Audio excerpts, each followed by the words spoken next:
Okay, let's see. Oh, greetings, Axel. Good to see you. Good to see you again. Welcome back. Hopefully you're well in health and spirit, and hope you enjoy your stay, at least for the short while I have you. Let's go ahead and get that shout out done.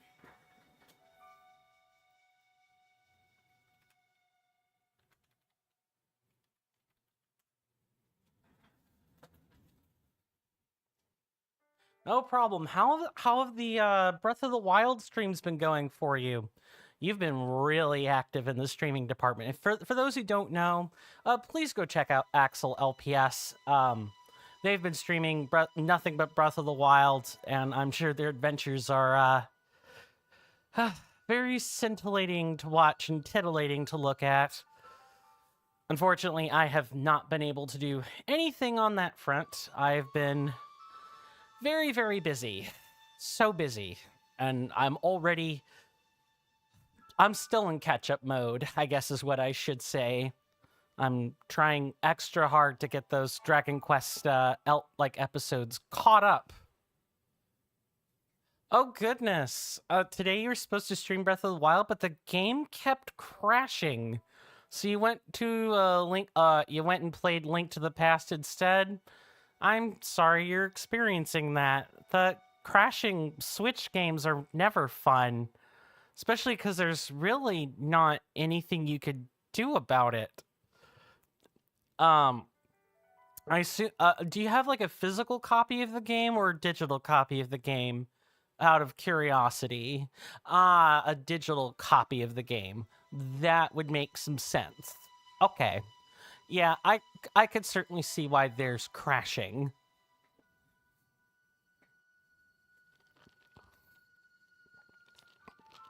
Sorry, taking some drinks before I continue to speak. I hope you get the emulator issues worked out. That's not fun. I've had issues with the projects 1.6.2, I think it is. It's Bruce Schenkel's project that he's been putting in on my Discord as well as other Discords.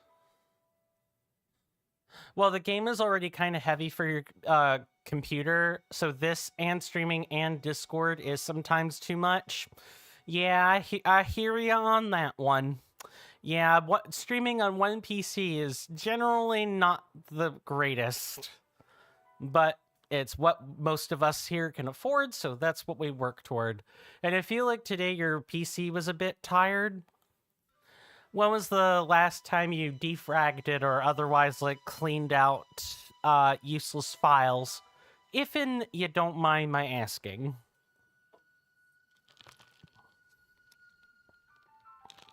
I know for me it's been, goodness, a couple of years since I last defragged the gaming computer, and a bit longer than that for the streaming computer, just because even though I've got a nice file system going, I still can't.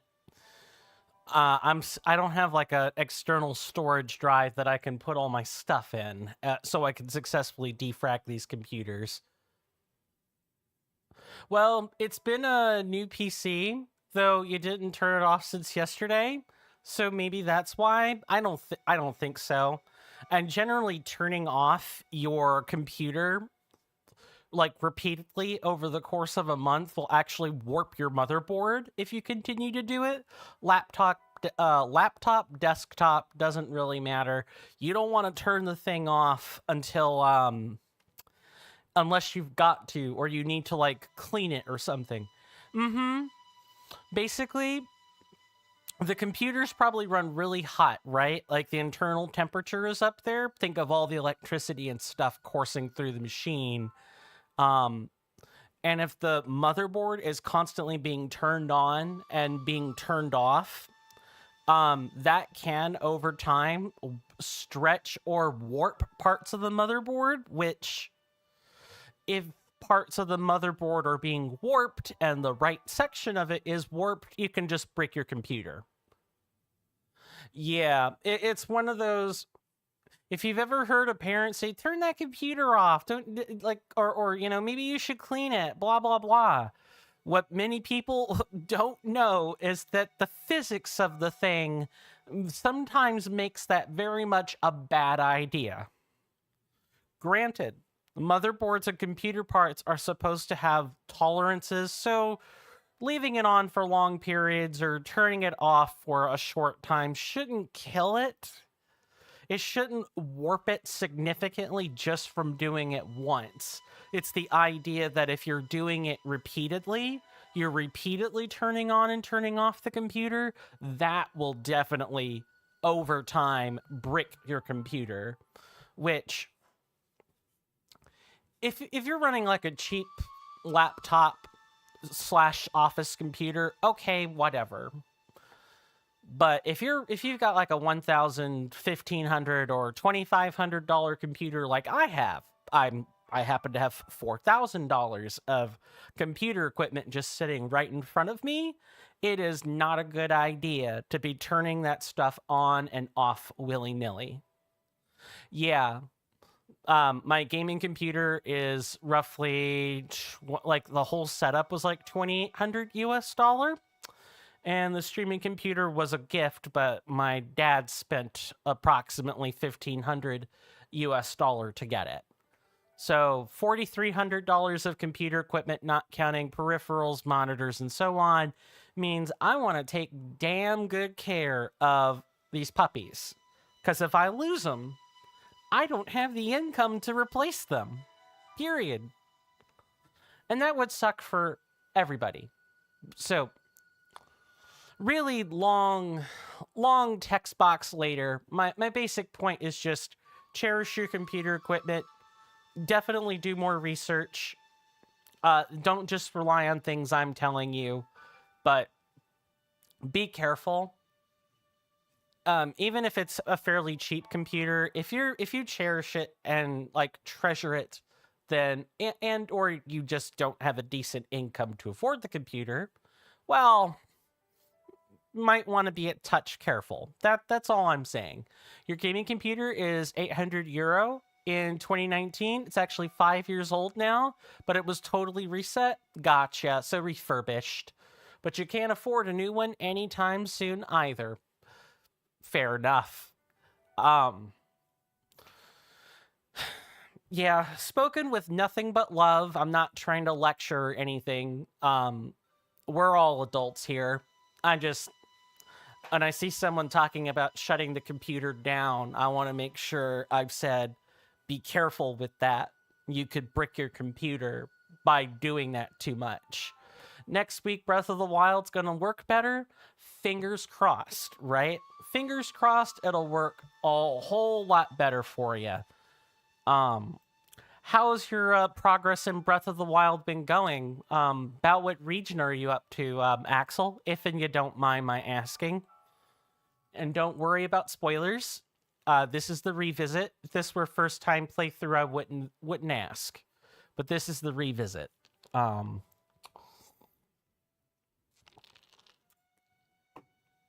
There's nothing you're gonna say that's gonna be a spoiler here. Promise.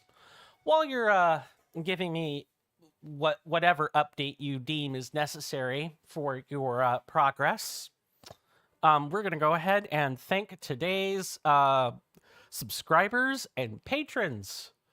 Let me turn off that timer. I want to thank Devious Grace and Sizzling Seal, Devious Grace, for their gift to Rasby the Player. Thank you guys so much for your Tier 1 subscriptions. Those are incredibly beneficial packages for you. Please enjoy all the emotes and all the Discord-derived benefits that come along with it. I would also like to thank Opponent Croutons for their Prime Gaming subscription. Please enjoy all the emotes and other benefits that come along with that subscription package as well. And while I don't have any current patrons or one-time donators, I'd like to thank the people who've done that in the past. Their help has been incredibly invaluable in paying bank fees and other things, so I really do appreciate it. Let's go ahead and turn this back on while I think about it. You did the Divine Beast in the Desert? Yeah, Von Nabarus. Yep. Sizzling Seal is such... I do not know what the balls are supposed to cover. He was in your stream today. Was he being a good... It's a heart? Okay, cool. I wasn't sure which way that sentence was going. I don't know why the Twitch chat is doing this, but it is. It just likes to obscure the heart. So I'm like, okay, are we calling him an ass? Which I guess if you flip a heart upside down, it kind of becomes one. Anyway, good. I'm glad that Sizzling Seal's been sticking around in your streams and everything. Yes, I know. I could say some other stuff about what hearts turn into, but let's not. Let's not. And say we never did, shall we? What is going on with OBS? I'm going to presume you can hear me properly. I just want to make sure I'm not in my own head. People can hear me, right? I know Coin is going absolutely guano and going illusional, but I feel like I need to ask. Thanks. I appreciate that. All of us content creators know how infuriating it is to be gabbing away for 15, 20 minutes. And the whole time people are like, what the heck are you talking about, bro? We can't hear a thing you say, blah, blah. So really appreciate that. Okay. Well, I'm glad that you were able to take down Von Nabarus. Which one's the next one on your docket, if and you don't mind my asking, Axel? I'm going, let's see, and I'm wondering if this is your second, I think this is your second Divine Beast?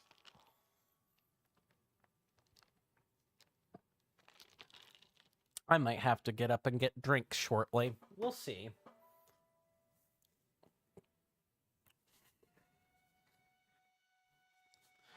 While we're here, I will go ahead and tell people basically sort of what happened last time.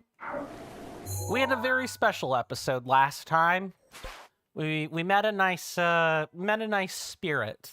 We met a nice spirit, and we managed to free them. That's about all I'm going to say, really. The rest of it is bog standard. Go grab stuff off of Mount Lanayru and just the whole Lanayru region.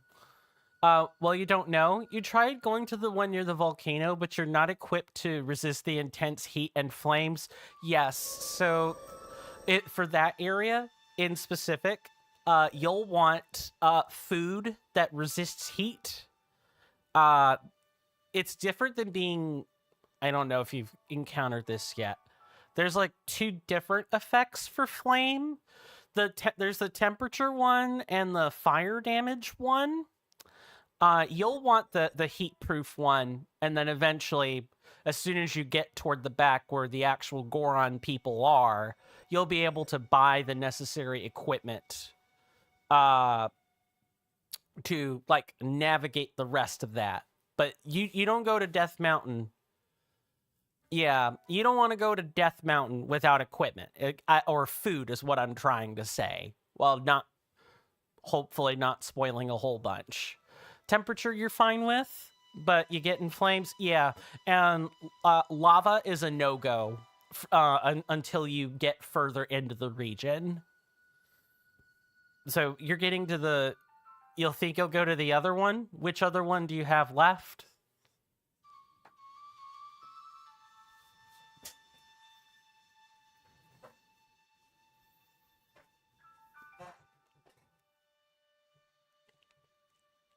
You don't remember the name, but the one in the northwest? That would be... Vom Meadow, because the game would have told you this when you talked to Impa, among other things. So I think I'm pretty safe in mentioning the name. Yeah, it's the one where the bird people are. You'll want that. Exactly.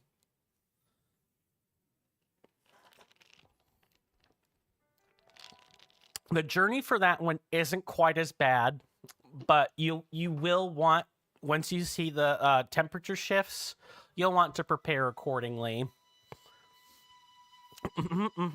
And one last question before I transfer, the screen over to the correct spot. Do you have how practiced are you with archery in the air? So like either paragliding or, just archery in general.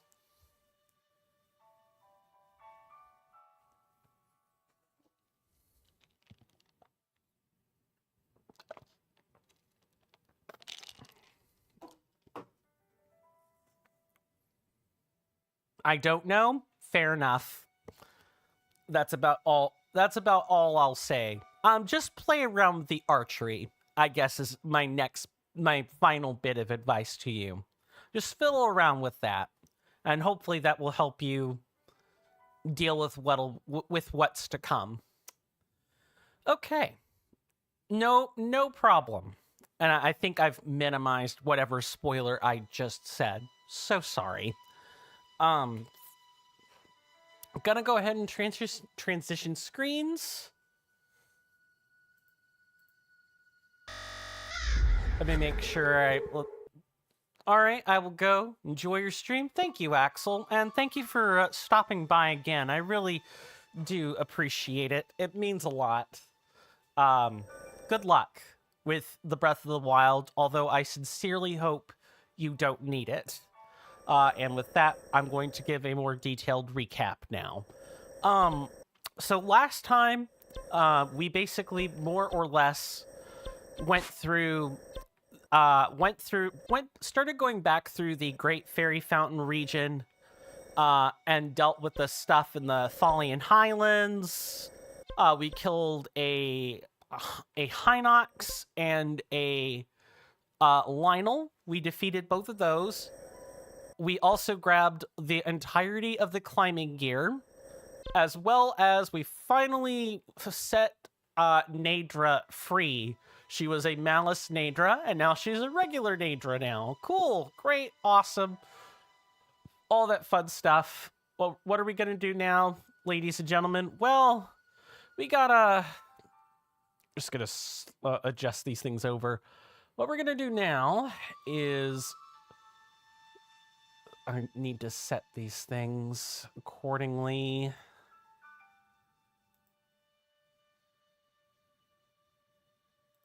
Okay, I think I've got what I'm looking for. Ooh, I wish I should probably be a bit more zoomed in than I'm being. Okay, did we get this one? We did get this one. We're going to be dealing with more Korok seeds today. We're going to be starting to work our way toward Varuta / the Zora people. That's what we're going to intend to accomplish today. We maybe got some of the stuff over this general direction. Okay, let's just... So, let's take a precursory scan of our Korok seed, shall we? And if I tilt it a little bit more like this, I might be okay.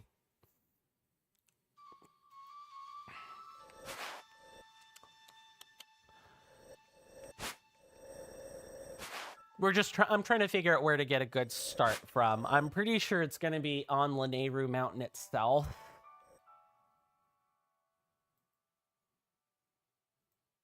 Yeah, it's going to be... You want to be heading over here-ish somewhere?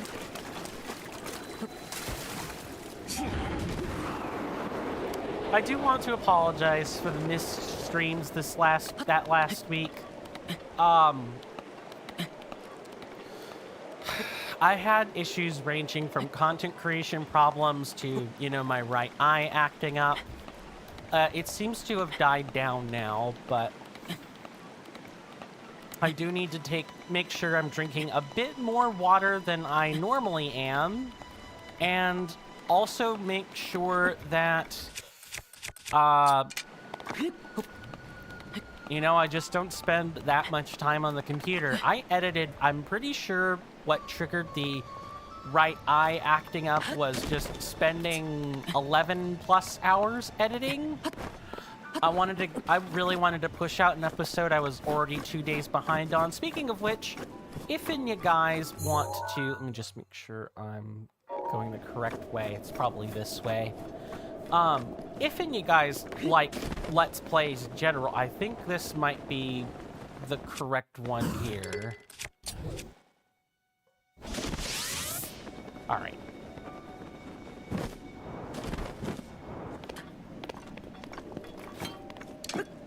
I just wish I could actually do something with this other than shoot fire arrows.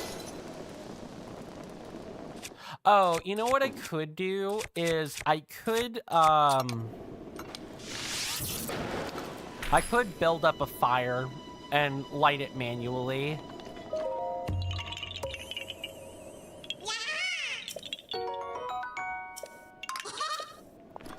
Okay, next one is like over here. Yeah, I have a good idea of where it is.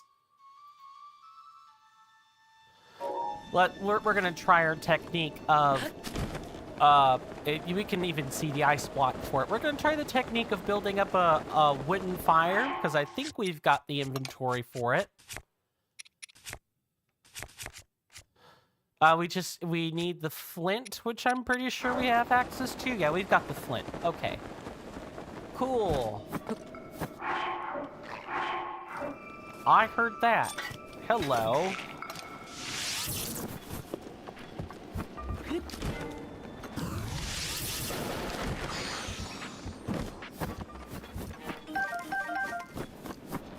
I'm not letting that tail escape me.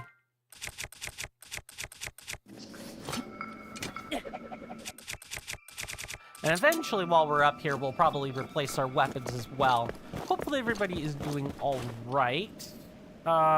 We signed in. We've signed in. Good.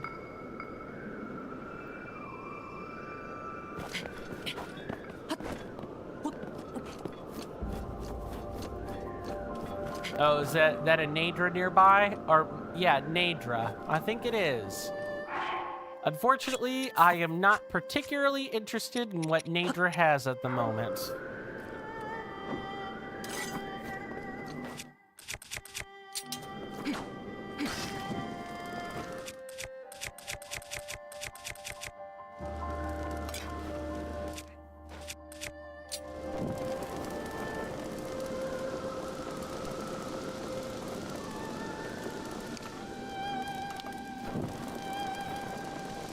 So we're just gonna melt these manually. It doesn't take that long to do.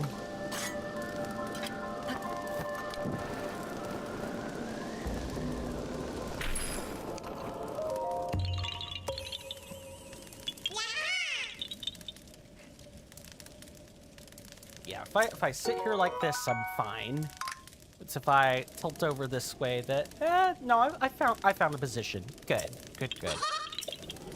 Cool. Next one. Okay, it's basically over there. No thank you. We're gonna go somewhere else and not have Lizalfos chasing us down all the time.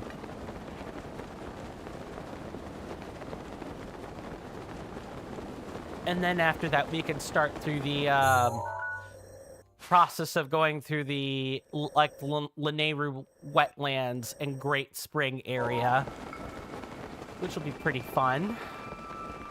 Now, is there a tree over here? There's like a tree, right, that we're looking for?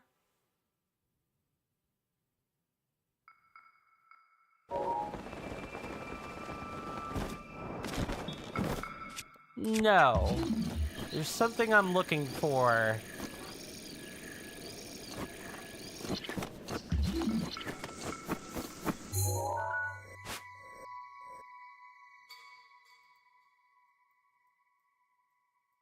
It's like... Okay, we're not quite at the correct spot. We're close, though. If you guys want to know more information, please feel free to type in !BOTW map, or BOTWCOORD map, as in Breath of the Wild coordinate map, if you want either the object map or the regular map. Hello. Yes, no thank you.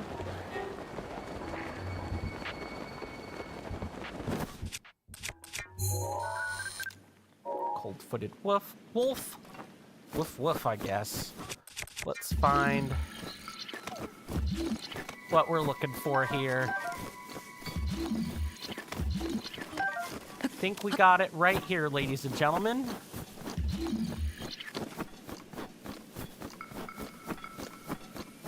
We might as well pick up all the cold shrooms we can. We might not be getting more cold shrooms or chill shrooms for quite a while.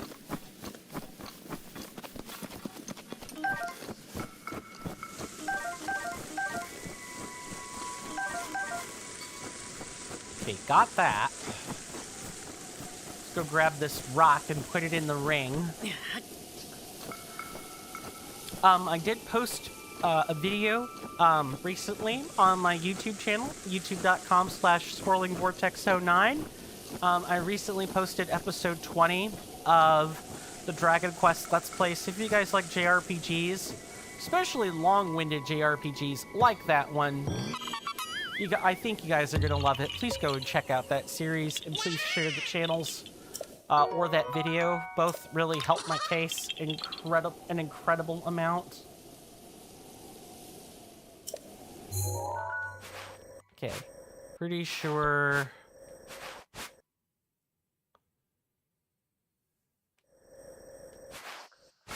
it's Walnut Mountain.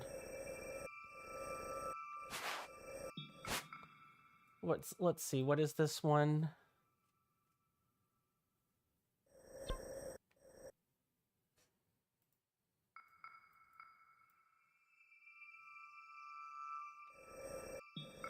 Okay, so we actually need to go back to the Spring of Wisdom and head south. I guess we could do that. And for you, opponent croutons, I did go and post that video. It took me a couple of days to get it, to basically more or less find it in my records. But I did, like, double bonk the, Korok, which I'll probably post in the Discord later, and probably, get your attention, opponent croutons.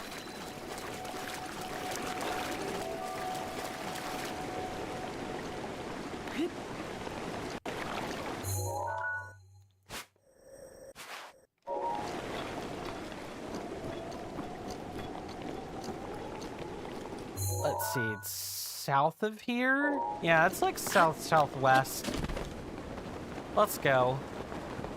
Not getting any younger.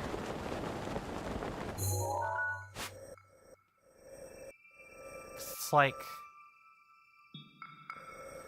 yeah, it's that spot over there. And we're looking for a platform. It's a very special kind of, challenge. It's one of the ones you fly through some rings on.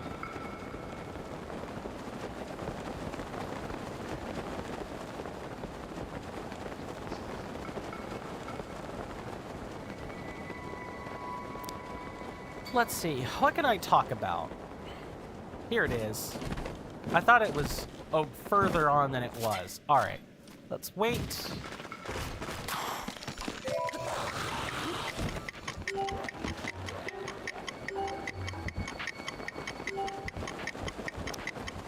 So,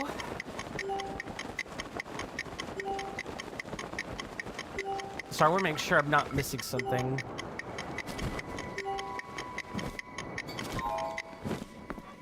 Oh, we need to go much faster. Okay.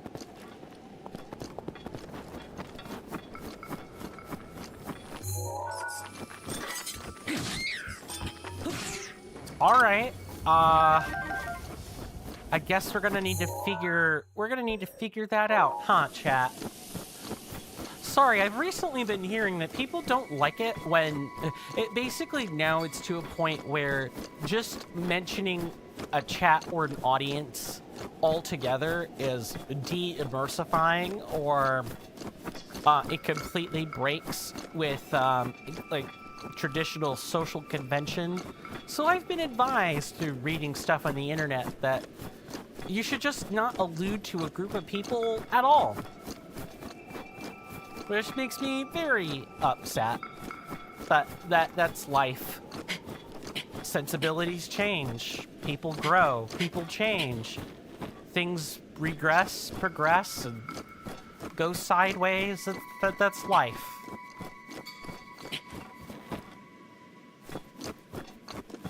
Okay. I'm trying to, like... We're looking for a rock. Maybe something like a cinder block would be a bit better.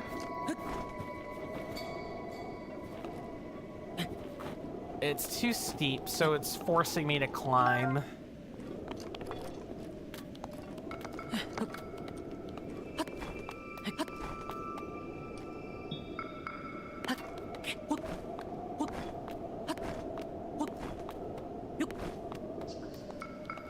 Okay, we should be able to get up this with just a little bit of elbow grease.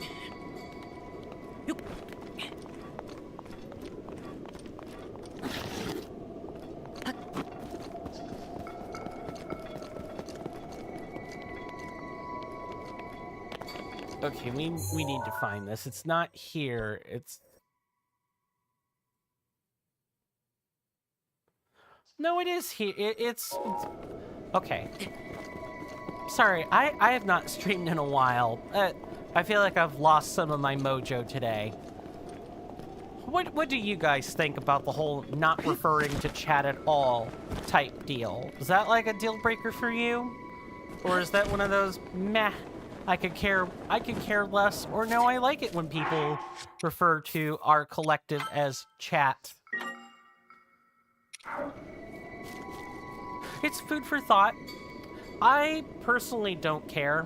I'm indifferent. I don't mind if people refer to chat as chat, and I don't mind if there's never a mention about chat being made. Okay, we have to, like... we need a shield surf.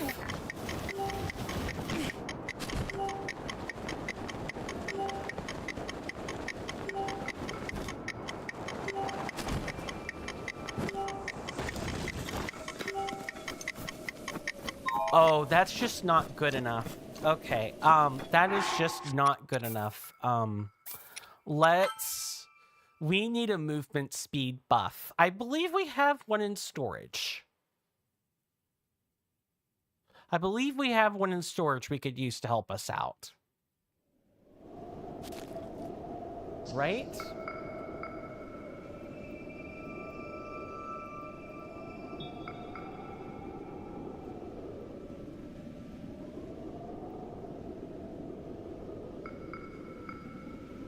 With high level cold resist required.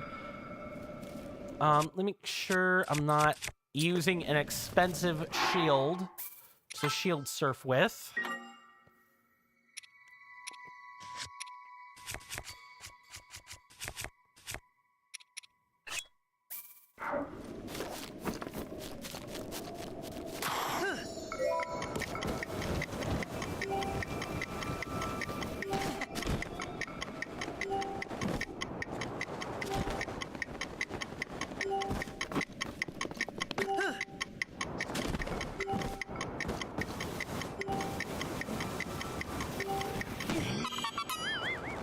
Oh no!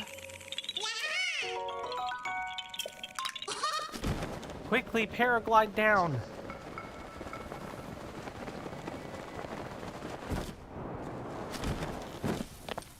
Oh, that was close. Okay. I'd forgotten that there could be some, like, rather ridiculous shield surfing ones. There's another one off the coast here we could go ahead and grab. And I guess we don't really need the cold resistance anymore, so for now, it's ninja time, baby.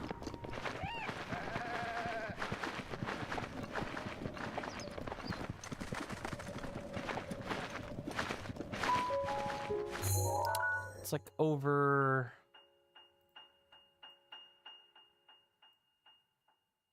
It's like, okay, I think yeah, it's down here. So our goal today is probably not going to be strictly Varuta. Varuta would be nice. I just don't think we're gonna be able to meet that goal. But we want to get close. We want to be in that region today.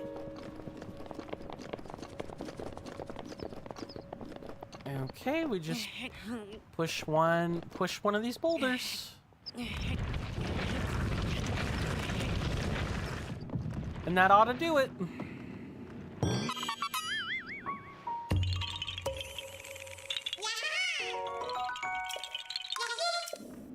There are 900 of these puppies. 900. And so I want to make sure I'm absolutely taking this challenge very, very seriously. All right, so if we go back to Kakariko Village, where is our next one? Presumably it's somewhere off the west gate of Lanayru Road.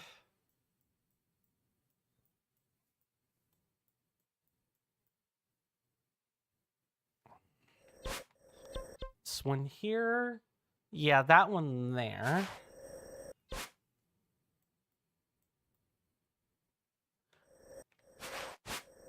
Did we already get that one? Yes, we already got that one.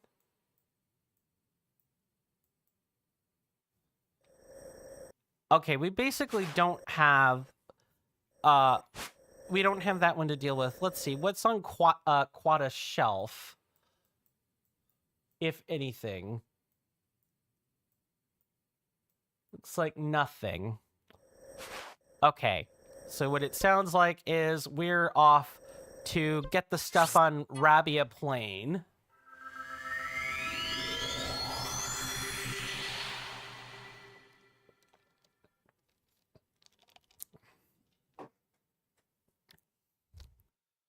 Let's see. I had a tabletop campaign. Okay. I had a friend group session yesterday. It was supposed to be a tabletop role-playing game. It was supposed to be Avatar: The Last Airbender, but my sibling wasn't feeling up to it that day, which is totally fine, by the way. I'm only mentioning that they just felt like doing something else, so that's what we did. We did something else. We ended up playing Betrayal at the house on the hill, and I think we generally had a good time, but we didn't like the difficulty in which we had to interpret the rules of the game. So, and Betrayal at the House on the Hill is a Wizards of the Coast Hasbro product, so you know what? That's par for the course. That's exactly what that's exactly WotC products in a nutshell. Just constant troubles in interpretation and everything. I'm using the movement speed buff we currently have in order to climb this rock very quickly, if anyone's wondering what I'm doing exactly.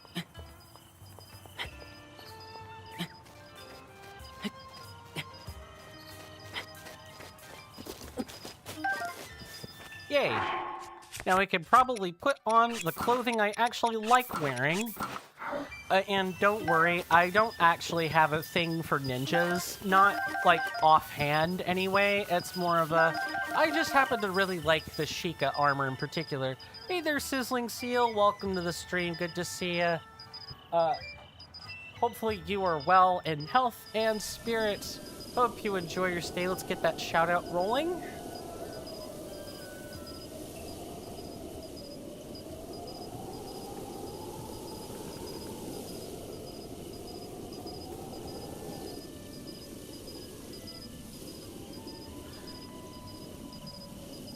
I could have swore I saw a stream advert earlier. Oh well. How has the past like 5 days been for you? And again, I do want to apologize just to folks in general for the lack of streams lately. Just issues. You're very well. Just finished eating some midnight snack. Awesome. Awesome. I'm glad you're I'm glad you're well. I'm doing okay. We are in the midst of doing more of the same. More Korok seeds, more shrines, and all that other fun business. Please tell me I have not just, like, messed up. No. Quadra's shelf just doesn't have anything. What's the midnight snack? Ifin, you don't mind my asking, please feel free to say that's a step too far, but I'm a foodie. I like talking about food. That usually definitely gets my attention. And I'm always curious about what people are eating. Sometimes I do, you know, browse in, like, Pinterest and other places for people's food pics, because I am nosy. Well, good news. You reached affiliate? That's awesome. I'm happy for you. But you're having issues with the Twitch SMS, so you can't get it set up yourself yet? I just went in the incredibly wrong direction. Oof and a half. That's awesome. I was gonna go someplace next in relation to your content career.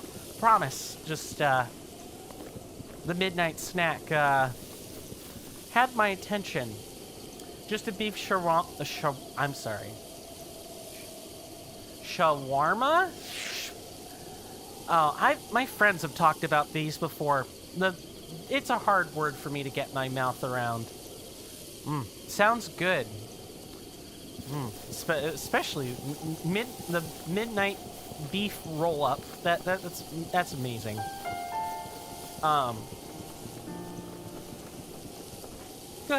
Good. Anything I can help you with in terms of the Twitch SMS, or is that strictly a you gotta wait on the Twitch staff to get in touch with you?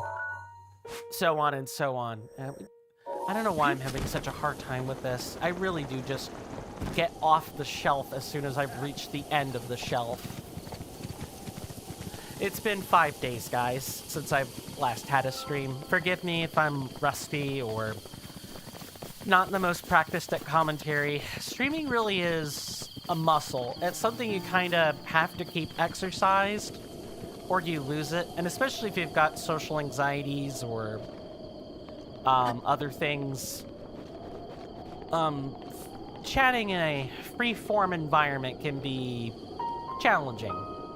I don't know. You'll try it again on Tuesday and maybe find a workaround? Okay. Well, I can't promise I'll be of any, like, real, true, you know, genuine assistance. But if you feel like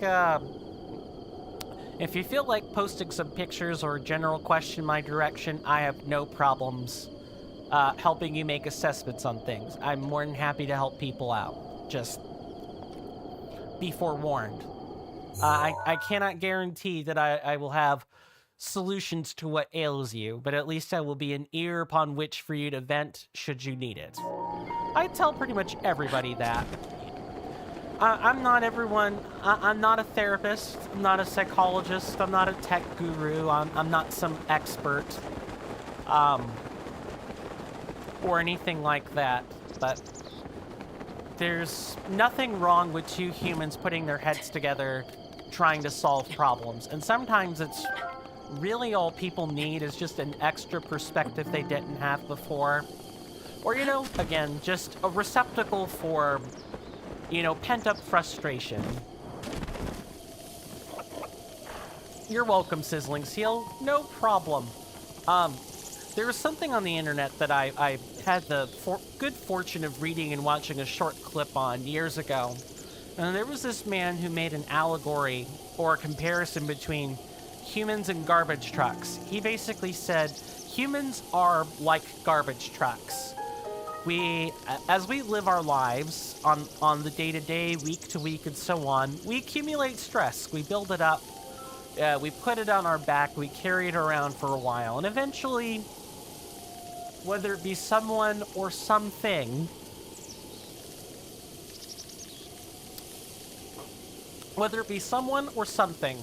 eventually we gotta dump that load off, or it becomes too burdensome. Sometimes you can dump off the load safely. You ask someone to talk to you, or you go find a nearby tree and talk to it, or an animal or something. Like, there's times where you can safely vent those emotions and feelings and thoughts and so on. And then there are times where you've taken on too much already. You haven't had a chance to deposit the load yet, so to speak. And so you might snap at a person that asks a question that you normally wouldn't get upset about, or you might start looking at people funny just for looking at you back, or just for looking at you at all. Sometimes you might yell at an animal that you don't mean to yell at, but you know, you have too much on your plate, stuff's built up too much, and you need to release it. So I try not to let people's emotional outbursts get to me, and I try to be understanding of said outbursts, because I know what having pent-up anger or sadness feels like. Sometimes we just need to unload, and we can't wait until there's a counselor or someone to talk to. We can't wait until there's an animal we can clutch and hold tight and just talk at. We don't always have a tree or a rock or whatever, and sometimes we just don't have the emotional clarity to think about it. Sometimes people just have to unload right there, and whatever happens, happens. I want to make sure there's not something up here. All right, let's talk to you, friend. But just to finish my thought, make sure I'm not leaving a thought before, continuing the game and everything.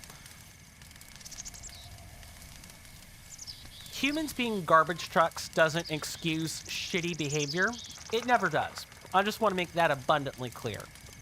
However, an excuse, although it might not be, the matter of fact is we're all emotional animals, and we have our limits.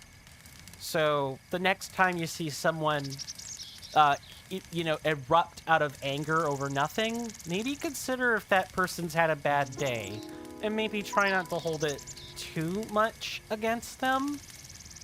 Or, if they seem to be unable to function, maybe try offering some assistance. We're all human in this world. We only live once. We only have one life to lead. We need to make that life count. And the world sucks too much for us to constantly dogpile each other's already overbearing loads of mental, physical, and emotional garbage. Sorry, didn't mean to get preachy, but hey, again, wanted to finish that thought. Oh, so you heard me humming.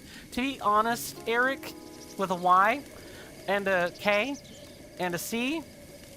Okay, but I'm hamming up the meme a bit too much. Yes, I actually thought you were going to be a Yiga clan member. Oh, so you heard me humming, eh? I'm Eric. I'm traveling the world on a journey of self-discovery. I'm heading for Zora's domain now, but I'm lost. I was just about to give up. But then, I heard a voice coming from the North Tower. Crossing the Rutala River would be next to impossible, though. Zora's domain? Oh. It's the home of the Zora. It's a town in Lanayru, but crossing the Rutala River is impossible. Aww. It's a hard place to get to, so I just gave up altogether. I mean, the Zoras are looking for Hylians. You could ask them to just take you there. If you continue north from here, on the other side of the Rutala River, you can see a huge tower on the opposite bank. I thought I heard a voice coming from the top of that tower. I wonder if someone's up there. And tell me what you know about the Rutala River. It's the widest river in Lanayru. You'd be risking your life if you tried to swim across it.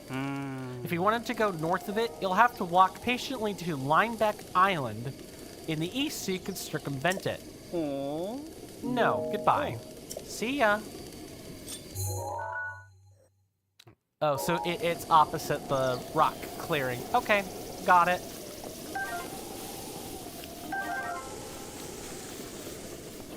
I also want to make abundantly clear, I'm not a moral authority. We all have to live life in the way only we can live it.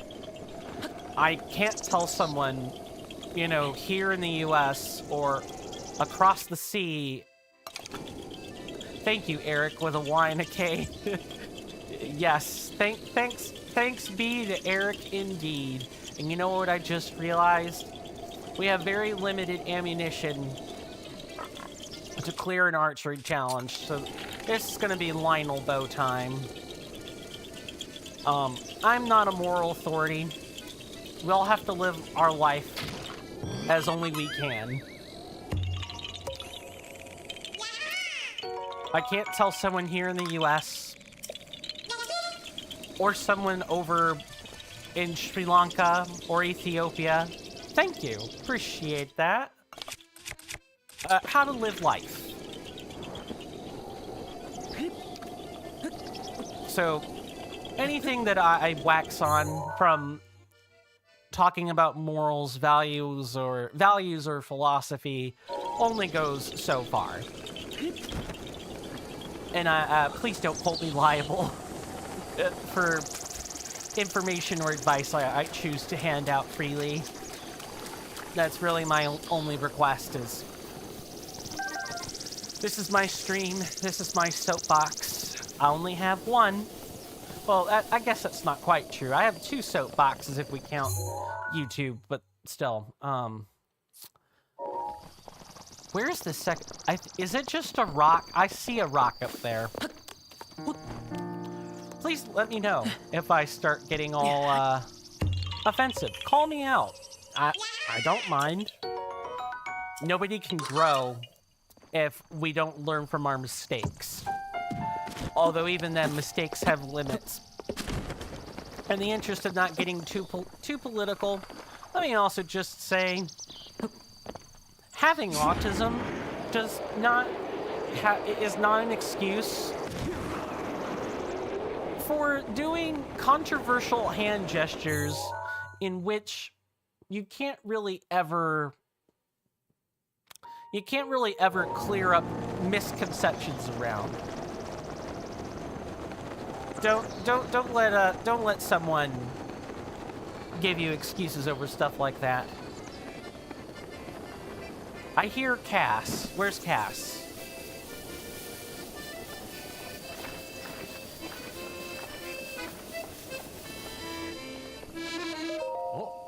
Oh, pardon me. I didn't think anyone was around. Oh. I knew we'd meet again, though I never imagined it would be here. I know a song about this place. Would you like to hear the ancient verse passed down in this region? Sure. Oh. Excellent. Without further ado. A beast that wears a crown of bone, prancing through the lush green. I'm speaking too quick for the verse. Mount the beast upon its throne, for only then the shrine is seen. I suppose the lush green could refer to this place, but what sort of beast wears a crown of bone? I'm thinking it's a stall Hinox. There's definitely a secret hiding here, but it's beyond me. May the light illuminate your path. It could be a stall Lionel. I don't think there are stall Lionels though. That's like a Relics of the Past type mod, right? Speaking of which, I've got like a... I want to talk about mods for Breath of the Wild for just a second. Because there's something I have watched people like Point Crow and Small Ant play over the years. Relics of the Past and Dark Army Resurrection are some of the mods I'm thinking of checking out later on. Like if we do a revisit of a revisit, you know, a let's play, I would love to do that for this game. Because by the time we've revisited, I'll have had that skill under my belt for practically a lot longer. Is Yuzu still available? Don't think so. I know there are instructions for this in like Game Banana, but I'll look up like the possible ways I have to do this. The main thing I want to try to do is use the Switch copy in order to play those mods, and not the Wii U version, because I don't have a Wii U. I don't. I have a Wii, but I don't have a Wii U. I'm glad we picked up that Koroks seed.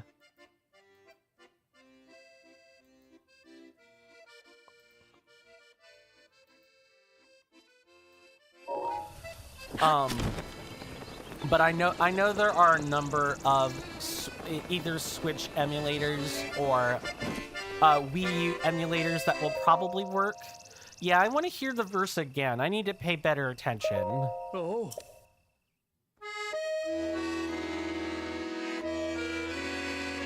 Right, crown of bone, lush green. Hey there, mysterious Roblox player. Welcome back to the stream. Good to see you again. Hopefully you are well in health and in spirit, and I hope you enjoy your stay. Oh, I guess this is also a reminder that we are multi-streaming YouTube, Twitch. If you want to say hi to each other, feel free. I'm going to get a sufficient distance away from Cass here, and we're going to take our first break from the stream.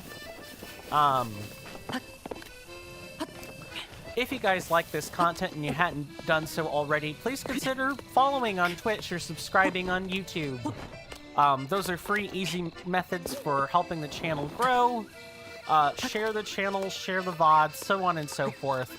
All of that helps out a lot. And if you're following on Twitch, you even get 5 free emotes for your trouble. So there's quite a sweet bargain to be had for just helping the channels grow algorithmically. Before we take that break, I'm going to go ahead and chill out that Discord.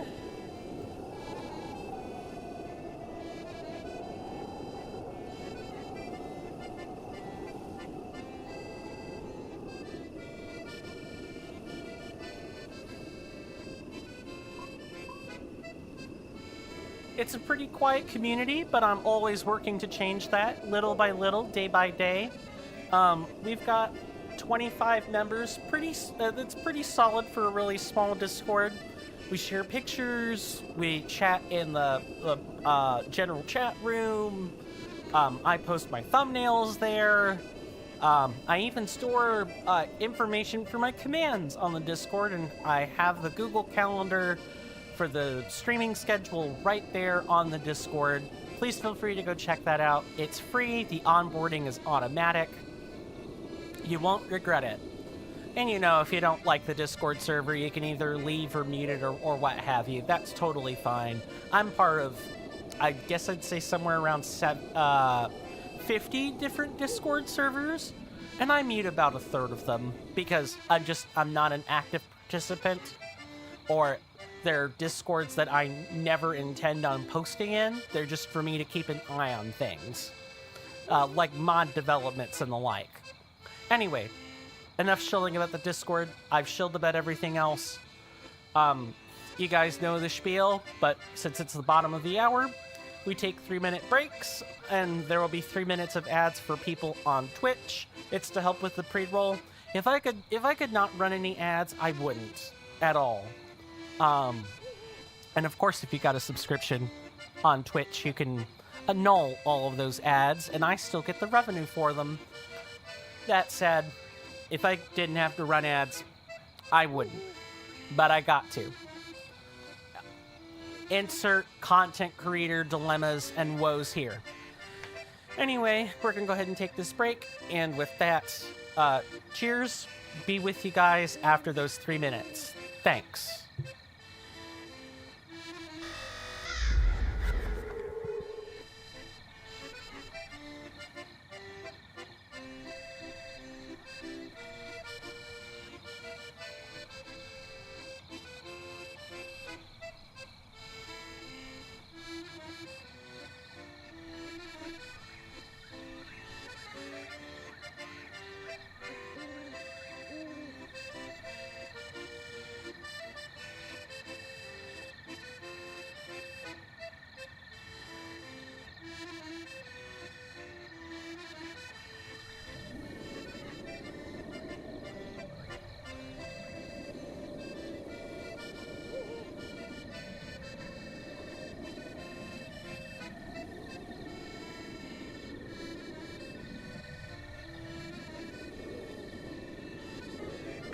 Rivali's gale is now ready.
Sorry about that, chat. I am back.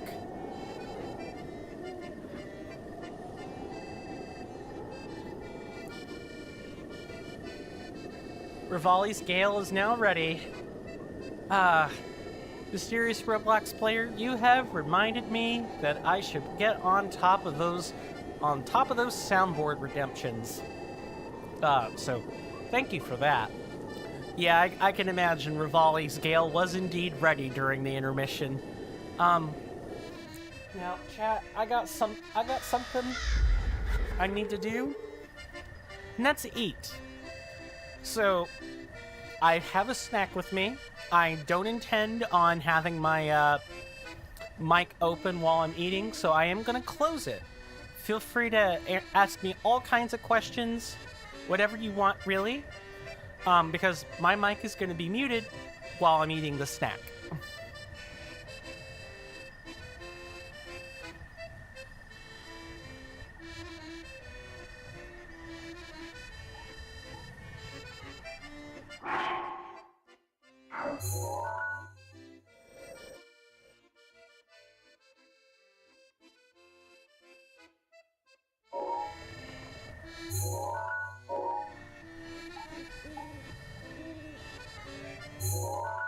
I will, however, take breaks between bites, so we're not, without me gabbing away for too long. Just, I might go a minute while I'm busy chewing what I'm chewing on. Which, I'm not gonna hide it.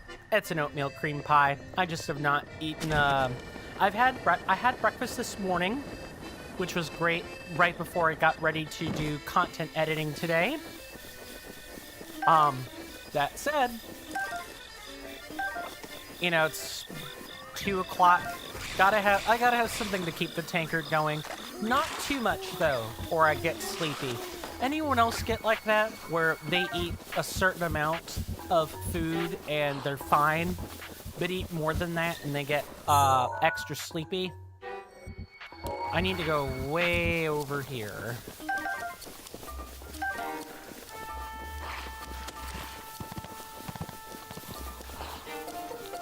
or if I eat at a certain time, I'm definitely going to sleep.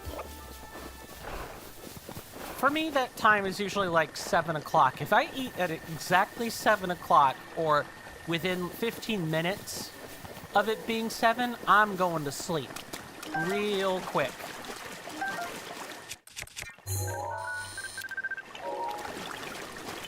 Oh, thank you. Oh, that could have been worse. All right, let's nab up the rest of these frogs and snails and puppy dog tails, and we can make some, male children. What do you think about that, guys? Before people are like, ew, creepy. It's an old, I think it's an old nursery rhyme or an old joke. It's like girls are made with sugar, spice, and everything nice, and then the boys are supposedly made out of these icky, nasty things. Just watch the Powder Puff Girls intro and you'll get what I'm talking about. Did that? Wow, this fish tried so hard to get away from me, it tried to kill itself. It literally unaligned itself. Trying to get away from me. All right, so there's that one. That one is near that shrine. Speaking of, the crowned beast. Yeah, I definitely feel like we're talking about a stall Hinox or something along those lines. Maybe over at Trotter's Downfall? That would make the most sense to me. It's like a nice wide clearing with some amount of forests in it. And this is without looking at my map, by the way. Which I'm really trying to get in the habit of not doing for quests or shrines. I mainly want the map for Korok seeds because 900 random rocks, cliff puzzles, water lily rings is a lot, and I can't be arsed to do all that for the 100%. Sorry, that is not the lesson Nintendo should have taken from Breath of the Wild. People wanted open world with some of the stuff in Breath of the Wild, and then still wanted their dungeons. It's the classic, everyone wants their cake and they want to eat it too. I get it. It's an gamers as a culture are just impossible to please. So you really just have to respect your own creative visions and everything. For anyone who's like tangentially or moderately involved with game development and everything,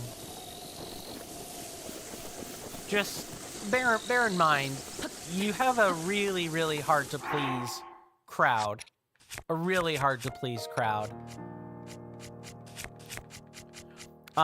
Once we get to the 2-hour mark, I will, of course, do the little bit of major shilling before then, and then there should be no shilling after that outside of the Discord. Because I know, honestly, please consider this an engagement question.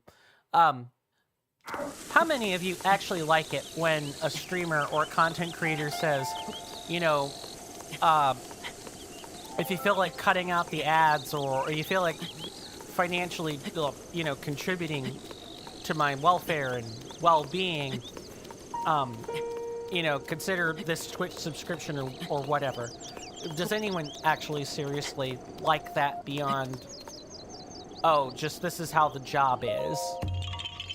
Which next divine beast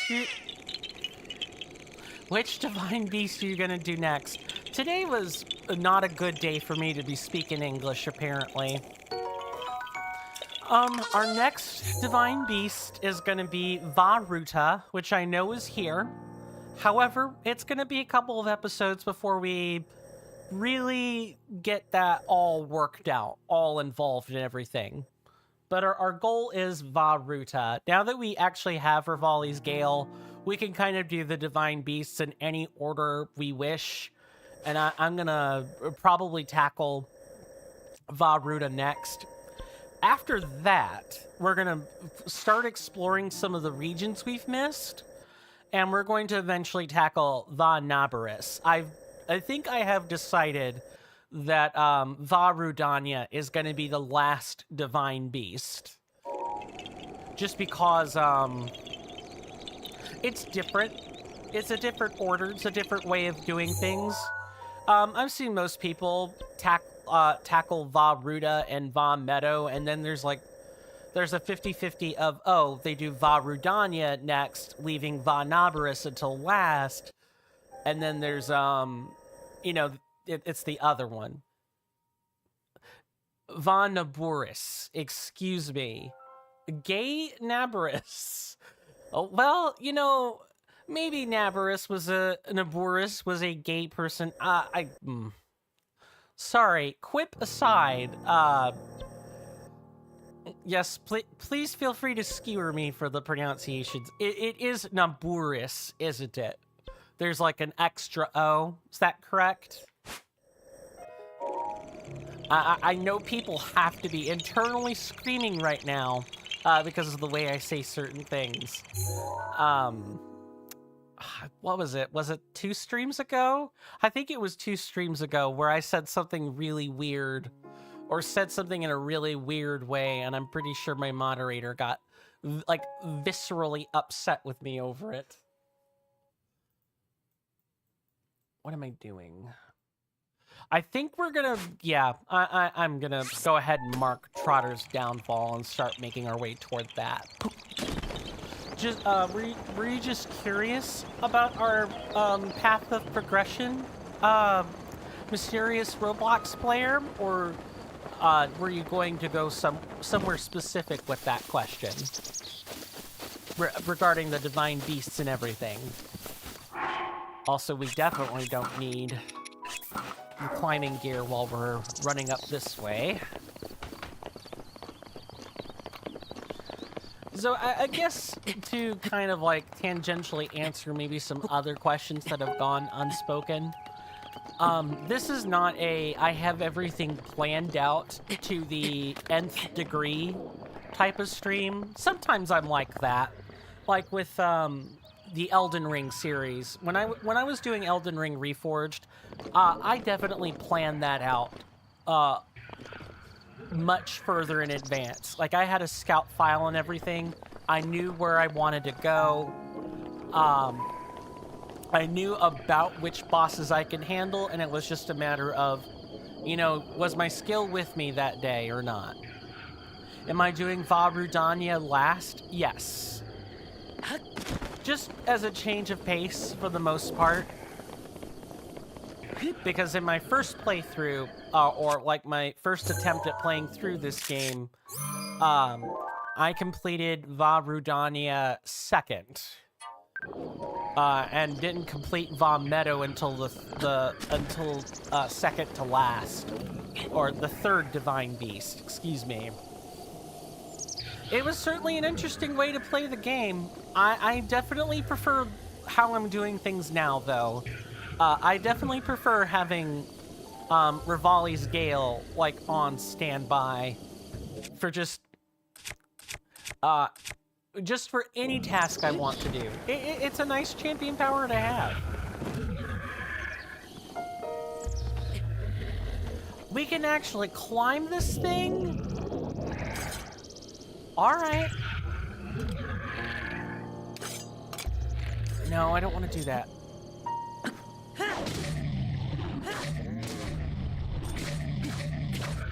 Now, excuse me while we fight this, really round Hinox.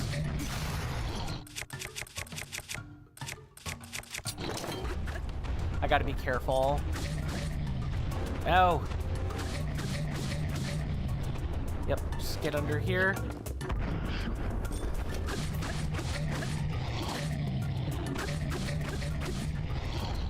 Keep moving.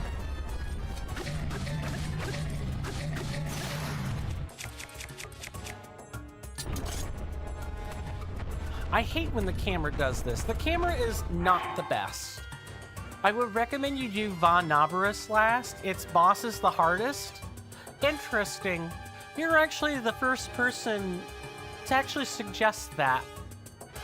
A lot of the people that have come into the stream so far and have given their opinion on which divine beast to do last, I've been told to do Rudanya last, not because it's harder than Va Navarus, just the boss scales less, so to speak. Or there have been other reasons that I've forgotten about since then, but that's interesting. I think you've prompted me to do some more digging on Reddit when I get the chance. I thought that was a stomp and I was about to be extra upset.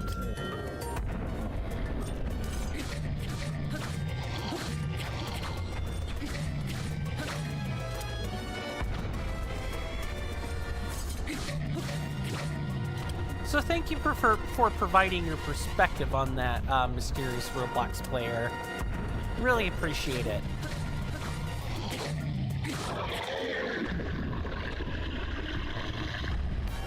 Goodbye and good night, Sir Hinox. That is gonna be a stamp if ever I've seen it.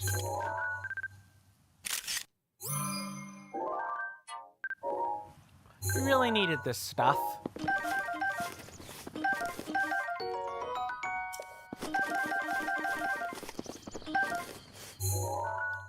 Okay, I know there was a Koroks seed somewhere nearby. Yeah, the Samasa Plain, right there on the coast.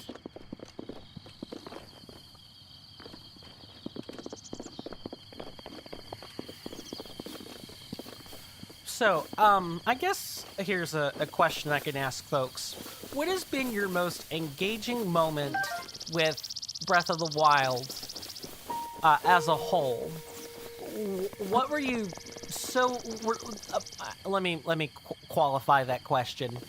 What I mean is, was there a moment in Breath of the Wild where you were just thoroughly engrossed in it, completely immersed?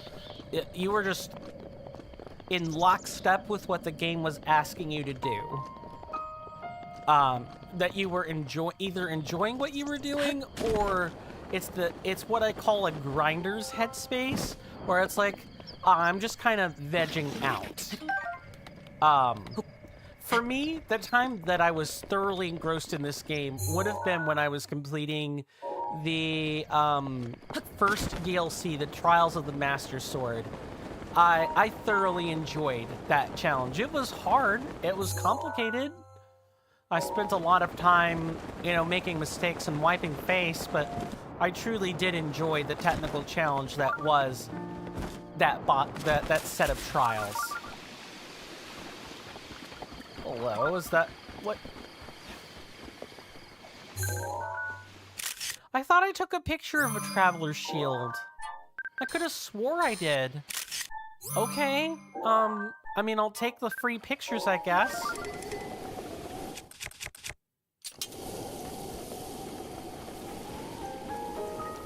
I was really enjoying myself then. I think it's this rock right here that we need to lift up. Or it's not a rock. Okay, hidden magnesis or stasis thing somewhere around here. For you is the, it was the DLC boss, Monk Max. Mazkashia, right.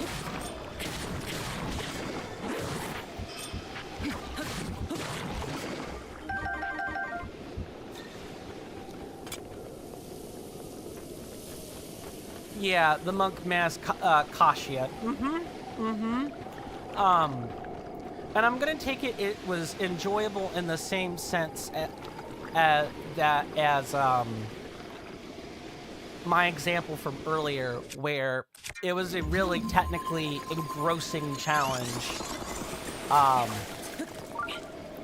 And there was a high degree of skill involved with it, which I'm expecting Mazkashia, whenever we get to him, to be quite the skill check. Because if I gotta be honest, there are a few things in Breath of the Wild baseline that are a... Oh, I see it. It's a ring of, It's a ring of rocks. Okay, I know what to do with this then. Where is it?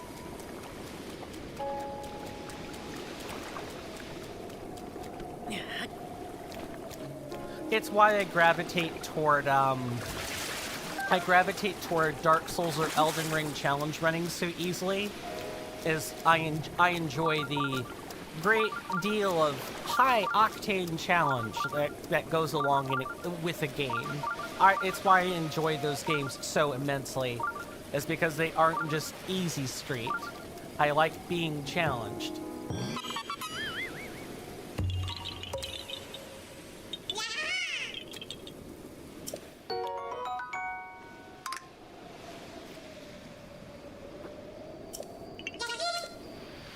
Which I will go ahead and say, you know, I do reserve the right as a content creator. I mean, it's my channel after all. I can always decide to go back and do some more challenge running.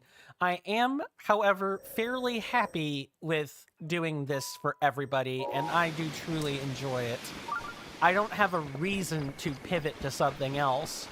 Just saying, I know where my heart is, and my heart is always for the thrill of the challenge run. Deathless, hitless, damageless, like, from soft content. I think that is truly me at my peak.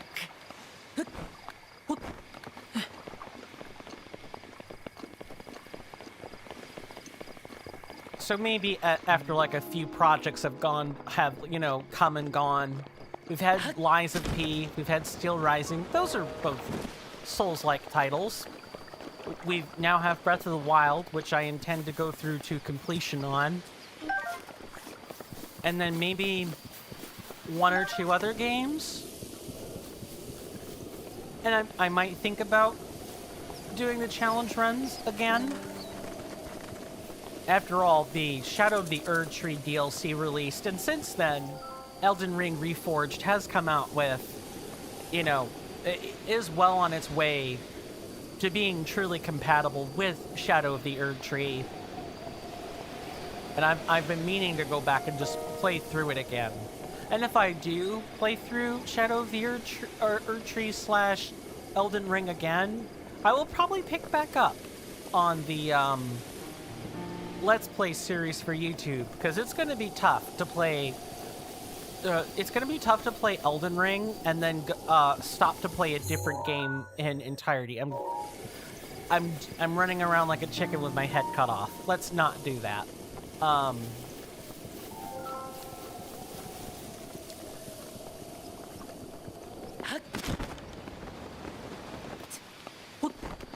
Sorry, just taking a second to think about what it is I want to say next. Does anybody else really enjoy FromSoft titles as much as I do? It could be, I don't care if it's a blast from the past or, you know, something more modern like Bloodborne or Sekiro or Elden Ring. I mean, my personal favorite FromSoft title is Dark Souls 2, and that's like the gray sheep. Oh, screw you. No, no, no, no, no, no, no. Oh.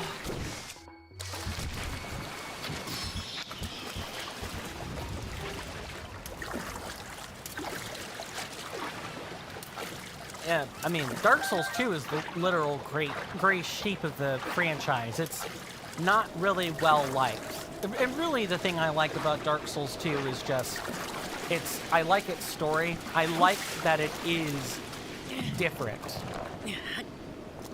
I like that it attempted to do something novel, something unique. Even if the execution wasn't the best.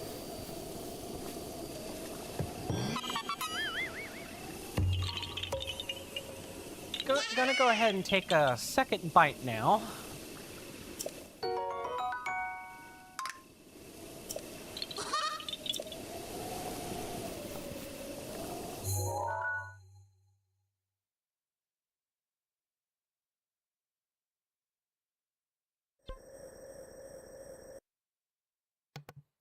Okay, sorry about that again. Like I said earlier, I'm gonna mute my mic whenever I eat something. I'm not gonna do the Lobos Jr. thing of, like, covering up the cam. I think that's a lot of work. Plus, he has his webcam hotkeyed, so he can do that. I don't have mine hotkeyed, so I would have a much tougher time trying to do that. But I can at least mute my microphone. That is something I can reasonably do. Here's a question I can ask folks. It's both a more serious question, and it's a question that is meant to be food for thought. Eating noises in microphones. Fan? Not a fan? Hate them? I don't think I'm gonna make it. I think I needed to go back a different direction. It's not like I have swimming gear either.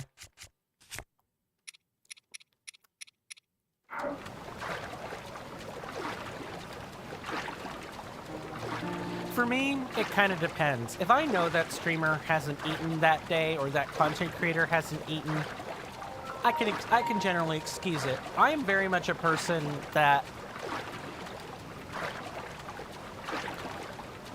yeah, so close yet so far. If I know the reasoning for something, I can sort of rationalize my discomfort away, so to speak.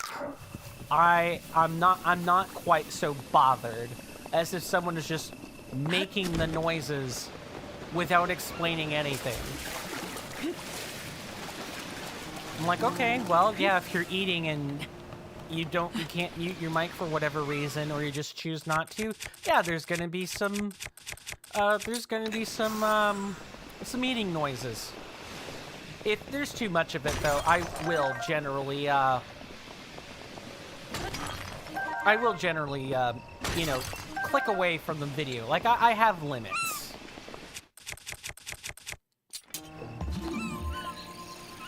Okay, let's try that again.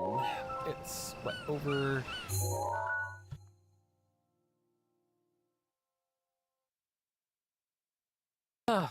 Sorry about that, guys.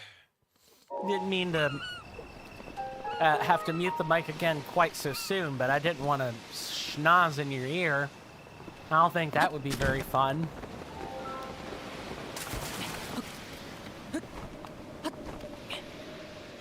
Long story short, without, you know, just getting engrossed in my own opinion, which I can do sometimes, just, for me, it's always context dependent, and if I can rationalize away something that's bothering me, I'm less bothered by it overall, because I can focus on the reasoning instead. I'm not just upset that the thing is happening. I have something else I can think about, in other words.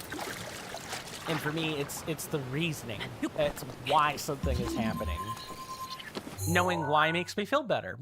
Maybe that might even be the simplest way of saying it. Knowing why makes me feel much better. I know for some people, my sibling, I think, is almost on the opposite end of the spectrum.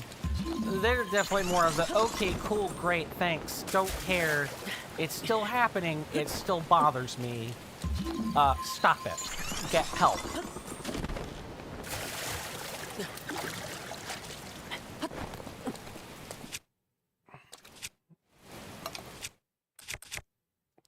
Oh, we're out of regular arrows. Hate that.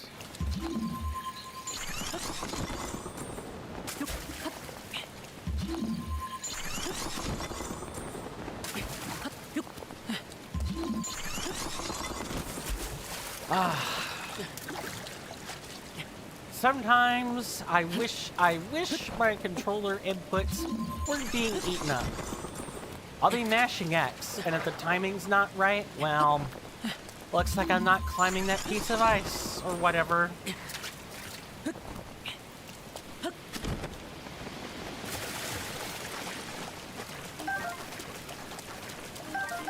Something I hope I don't experience too much when I do resume the challenge runs.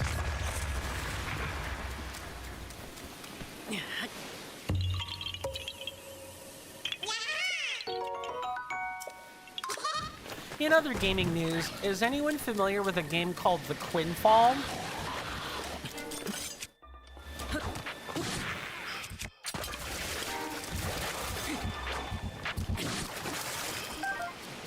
Yeah, please give me that spear, thanks. The Quinfall is a rather unique MMO. It's a Turkish MMO, really cool. And it's supposed to be kind of an innovator in the AI space. I know. I said the dirty 2-letter word. Just that it has its own built-in AI programs. Like, the company is using their own house-built AI. And unlike other AI, it's more like a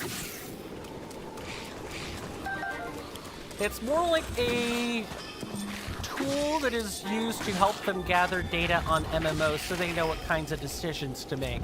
I'm not 100%.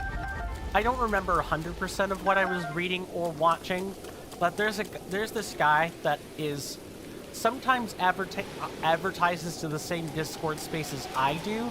His name is Sir Medieval, spelled like the game Medieval, I guess. And he had this video he made. It's like a 2-hour stream of the Quinfall, and it looked really good. I went to check out the reviews on Steam because I saw the review, I saw the game. It was like $20 for early access, which is a killing for MMO. Well, I'm back. I got locked out of your account. Oh no! I'm sorry, the not sizzling seal. That sucks. How did you get locked out? Were you like banned some? I mean, obviously, if it's too sensitive, don't share. But I'm flabbergasted. Where's the second one? Is it over here? Oh, it's in the midst of this rock formation. Yeah. Okay. I know where we need. I'm sorry that's happening to you. Have you put in a ticket with the Twitch support and everything? It's not banned. Twitch SMS is such a hassle. Okay, good. I'm glad it's not an arbitrary ban. Awful. Wait, Twitch, like the 2-factor authentication SMS? Making sure I remember what an SMS is. I'm pretty sure that's the 2FA stuff.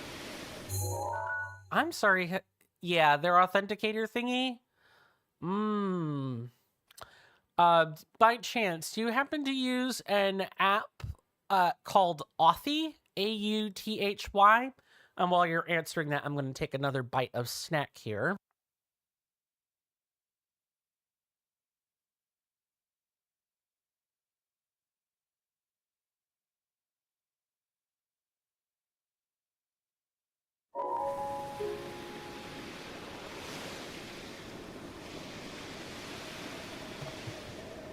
Yeah, but that doesn't work too? That's interesting. Authy is touch and go, but it's very frustrating. I could tell what kind of mode of conversation this is. I'm sorry you're dealing with that. I hope that issue gets resolved, soon, or you're able to figure out a more permanent fix. Because not only do I get the text messages, I can get Authy to work about 75 to 80% of the time. And I generally just punch that in. But when it doesn't work, I can at least always use the text message. It's still a contrivance, and it sucks that 2FA is even necessary in the first place, but them's the breaks, I'm afraid. Where is it on this side of the shelf, or...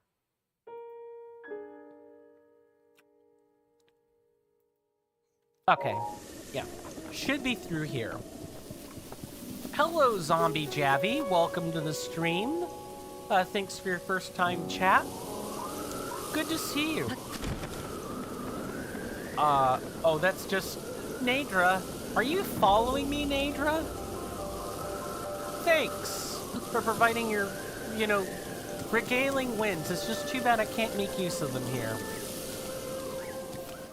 I just wish they required an authenticator app, not phone numbers.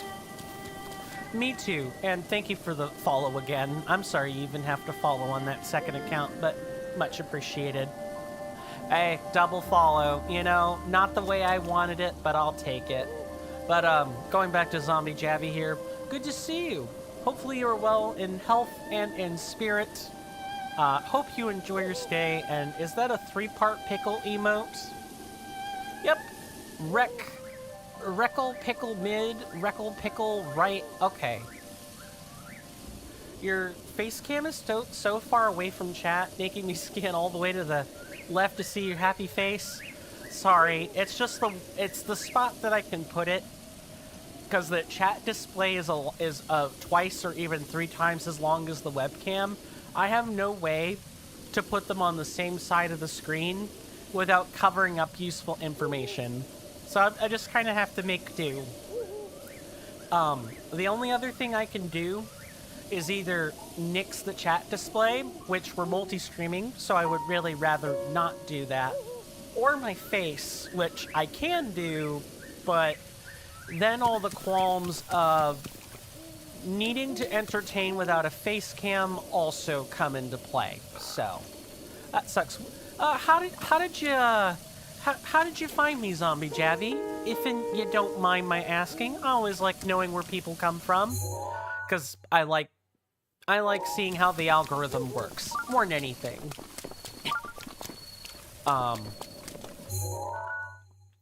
And are you a Breath of the Wild novice, veteran, never seen the game before, and so on? My apologies for the rapidity of questions, but these are just things I generally like asking new folk who come in.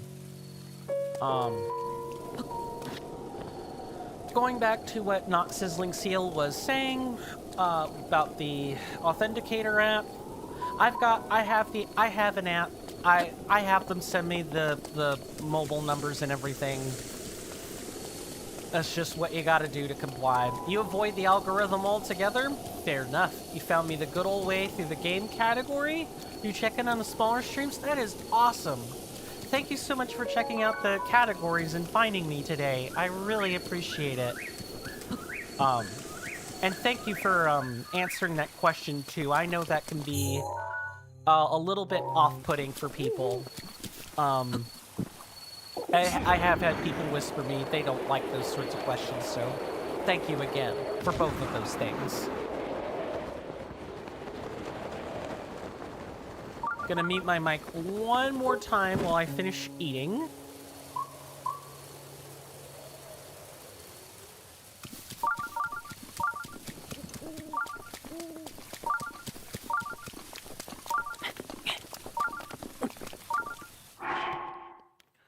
Okay, cool.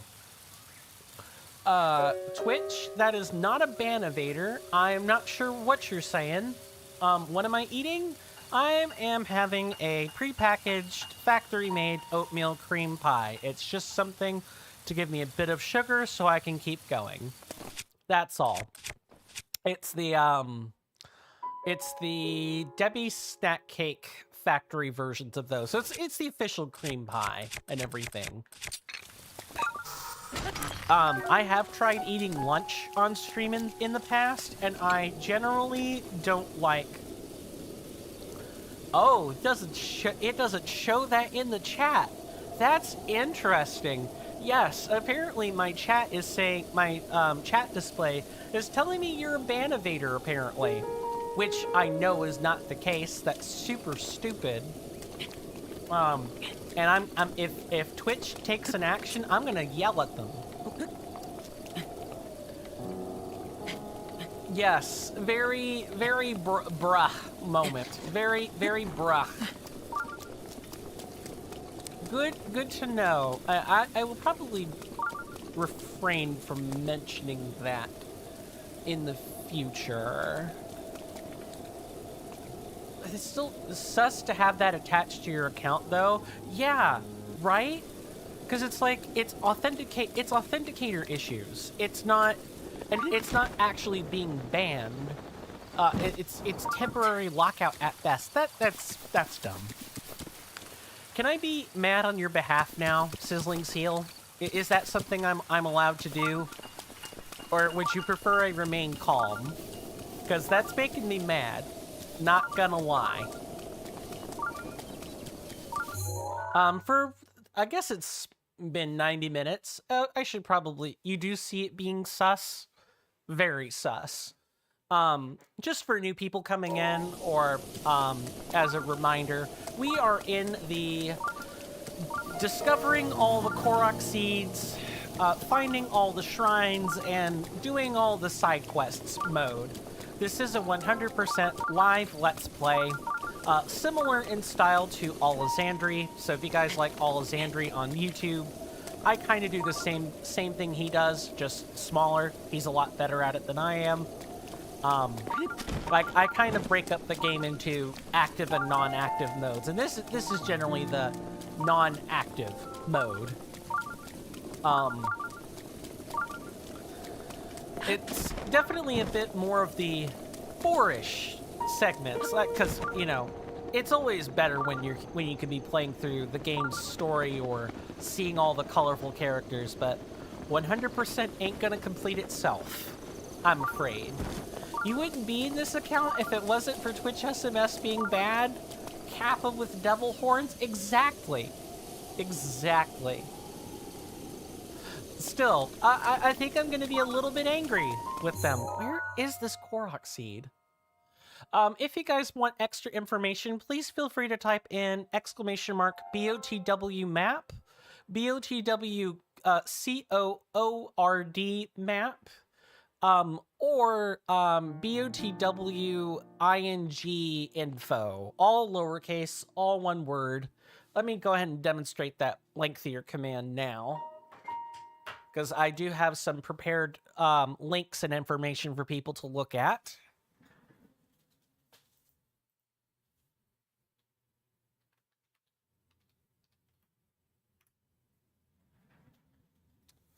So if you guys want to know ingredient or recipe checklist type information, which we will also be using when we've actually gathered suitable ingredients, because I do want to cook all the recipes, make all the things for the 100% Let's Play. You know, I want to make sure my audience has the same information I do, so we could all follow along together, or if you just want to peruse it on your own time, feel free. Or don't. Your choice. You 100%ed this game on Master Mode? Nice. So you're definitely a series veteran then. Or at least the veteran of this game. Thank you for answering that, by the way. Yes, very gamer, much wow. I too am a gamer, but I hope to be joining your ranks at some point in my lifetime. We're in the process of 100%ing the base game. And as soon as we start getting toward the end, I will probably put up the next content vote. So for those who are new here to the channel or just haven't been here long enough to know, I generally put up... I need to be able to burn this. I generally put up content for vote, so not every day, but it's like the next project. So you guys, my community at large, actually voted on Breath of the Wild, including the whole revisit procedure.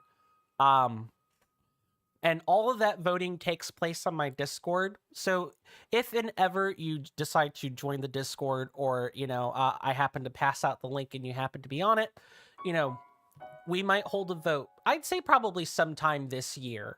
I expect to be able to complete this game within the year, including the 100%. It just kind of depends on how focused I'm going to be. Oh, I forgot. This isn't going to work. I need to find a Korok leaf. That's the only thing that's getting me out of... Or we can have an axe. Never mind. Just, if you guys ever... Sorry, yoking up the technical conversation already, which I'm very good at, by the way. We vote on stuff on my Discord, and the Discord is the only place where we do it. So if you ever see a vote where I ever refer to the results of like a game, or that we voted on this, that's all I mean. On Tears of the Kingdom, you're at 99.95%. Not like this. I'm pretty sure that's the emote. Some Korok somewhere. And I take it you are finding the Tears of the Kingdom Koroks by hand? You're not referring to a guide or anything to find them? Which is totally fine, by the way. Especially because 900 Koroks is a lot, game. And, you know, the amount I know that Tears of the Kingdom has is even worse. Oh, really? We found it over there? Okay. So I know this next Korok is somewhere up here. What I don't know is, does the flower trail start at the top and work down, or what?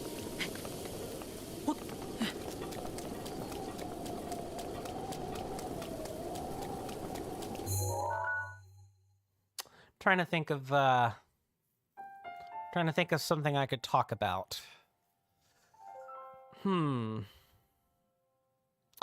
Here's a question I can ask. Soundboards. How do you guys, what are your guys' thoughts on soundboards? Like, no matter what streamer we're talking about here, me or anyone else. Are they an absolutely crucial, necessary feature for a stream or a live entertainment venue? Are they like meh, overhyped, overblown, or IDK? You know, I don't, not IDK, IDC, excuse me. I don't know. Don't care, blah, blah. I think for me, and I'll never answer a question like that and not answer it myself, because I would never ask someone to do something I myself would not be comfortable doing. I really do need to go back and grab a sledgehammer. I don't want to be spending too many axe uses on this. I think for me, it all depends on the execution of the soundboard. What's that thud? I heard a thud, like a boulder or something. Don't know. Anyway, it always depends on what, like how well the soundboard is actually executed. And I don't think it makes a difference whether that soundboard has,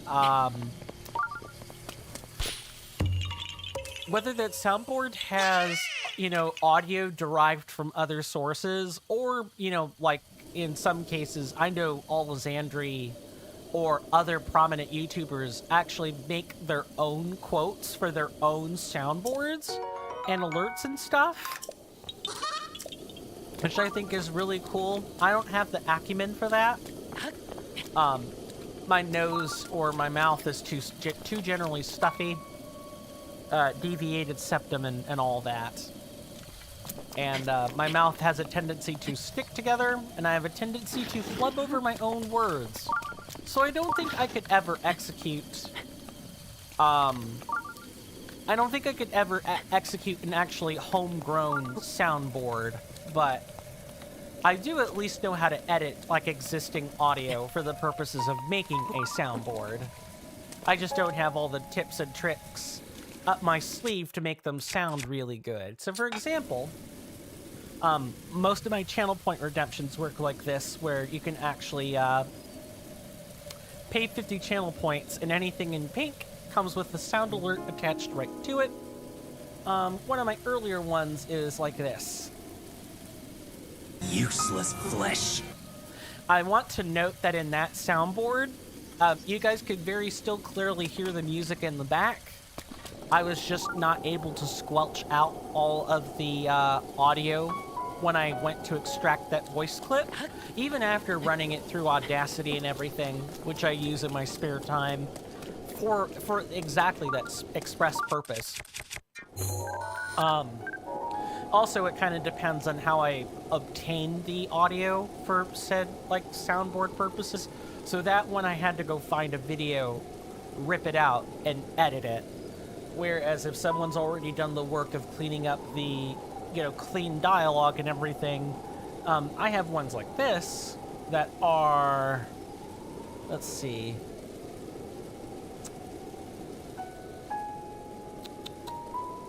I think I might be able to use this one.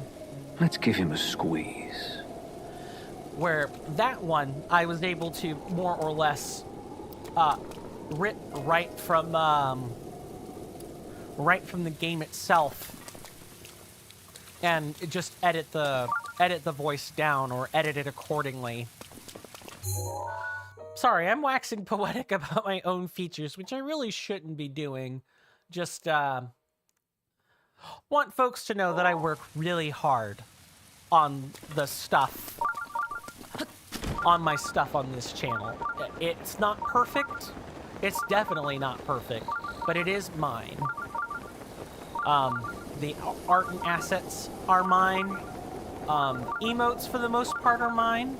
Holy, you're back? Welcome back, Sizzling Seal. How was I able to sneak up on this person? I'm not gonna, look a gift horse in the mouth, though.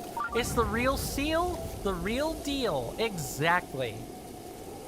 Seal of approval, baby. I'm glad you got your account back.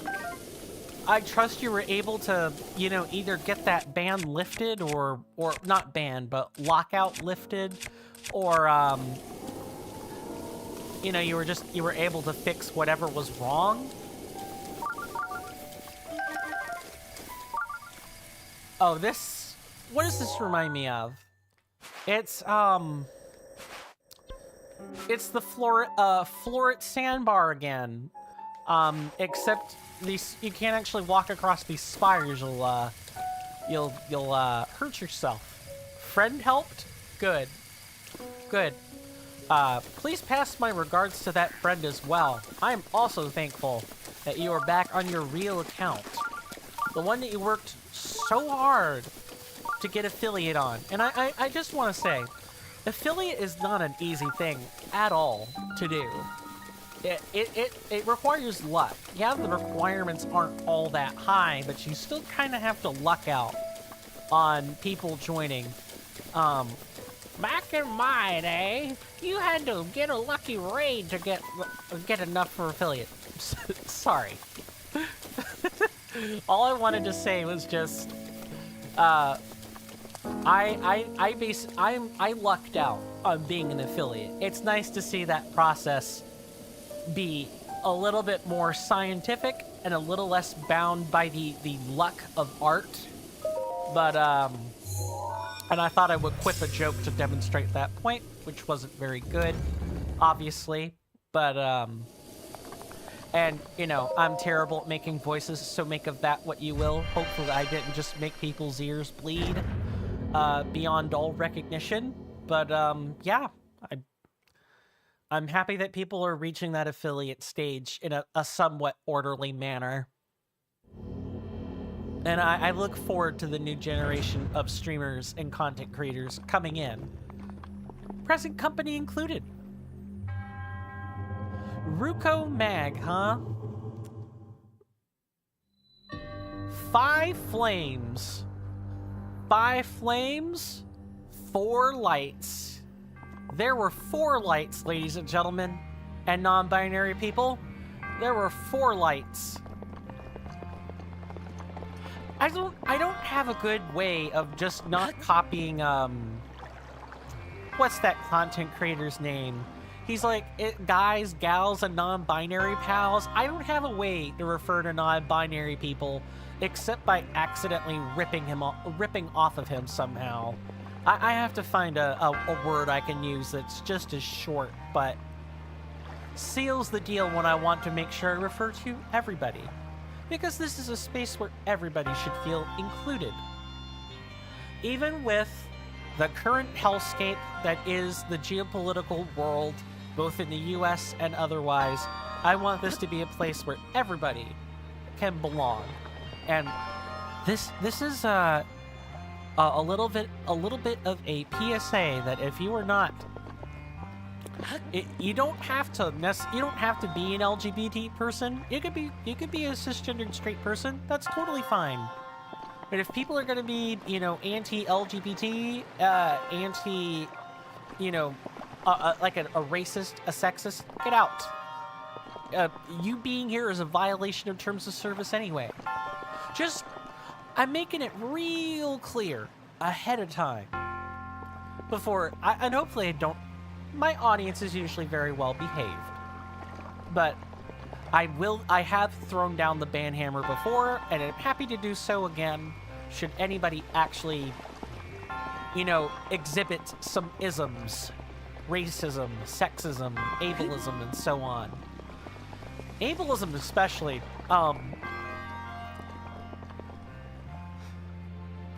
where do I want to go with this next point? Well, I should be transitioning toward a break is what I should be doing. So I guess let me start with that. And we're gonna solve this shrine puzzle after we're done with the break. But beforehand, I gotta get the shilling done and out of the way. So sorry, guys.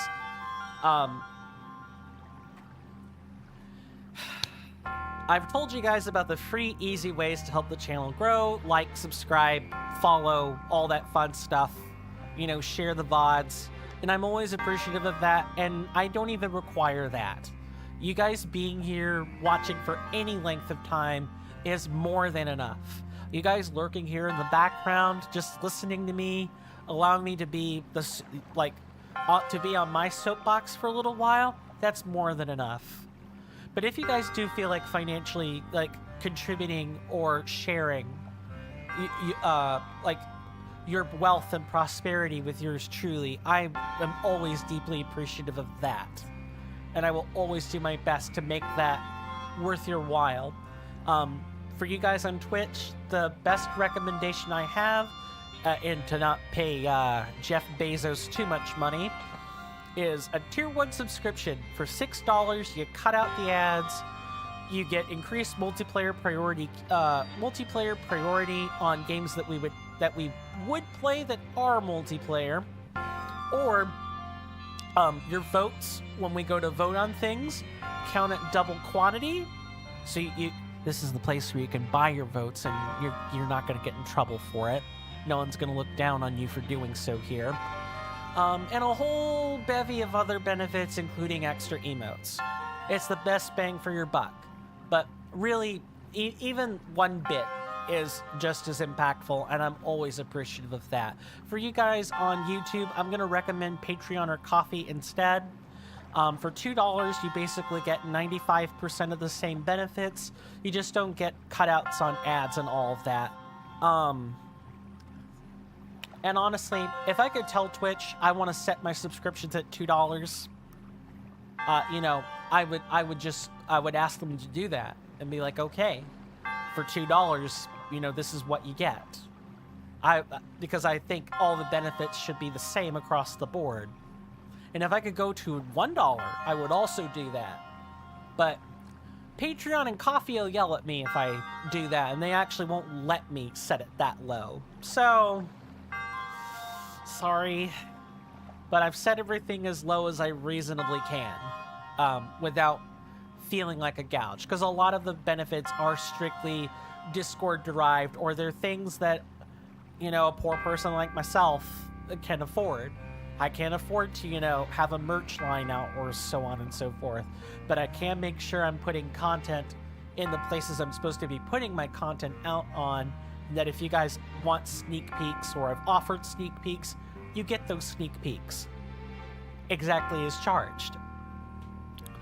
Now, with that extra long shill out of the way, thanks for everyone's honesty and patience in that regard.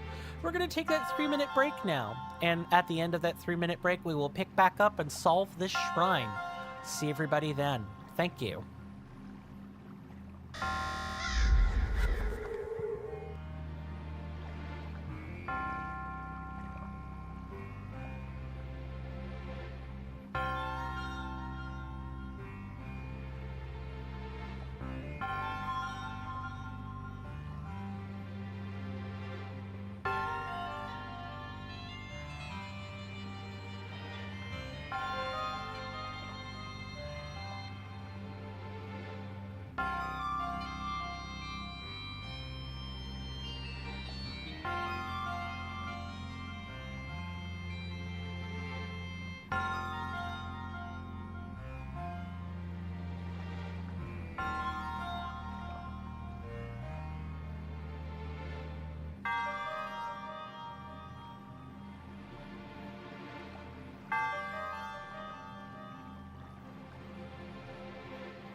Sorry about that, guys. I am back.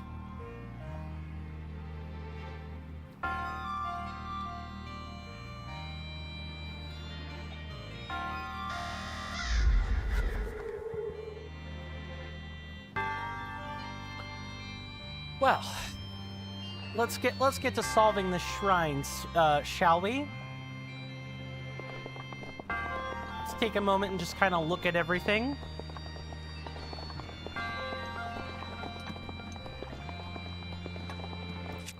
Pretty sure we are not allowed to lift those. Could blow them up, though. Yeah, I think that's what we gotta do.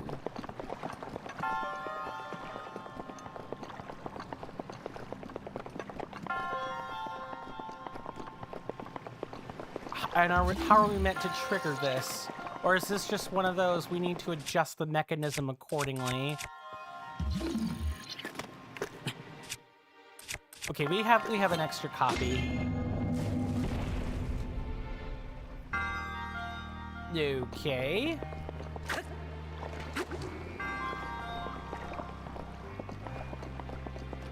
Ah, the trick is to rotate this so that all the braziers are lit up.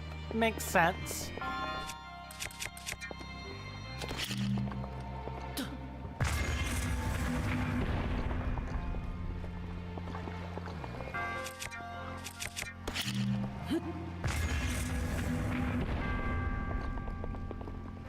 And we need to move quick, right? Yep.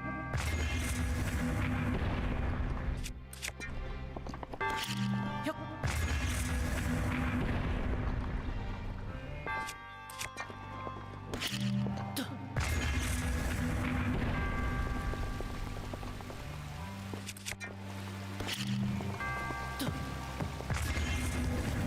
Nice.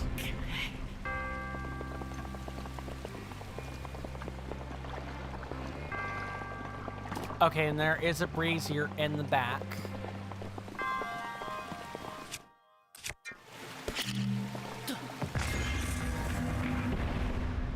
Oh, it's awful.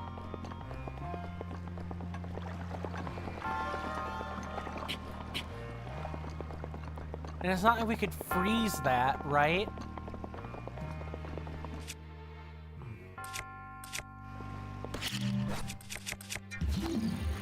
Nope, can't freeze individual flows of water.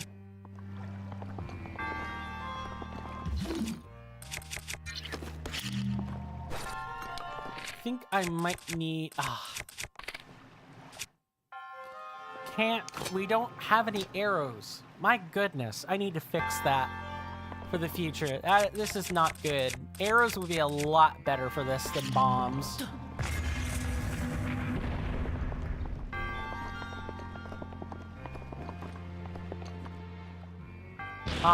What? What? I'm sorry, what?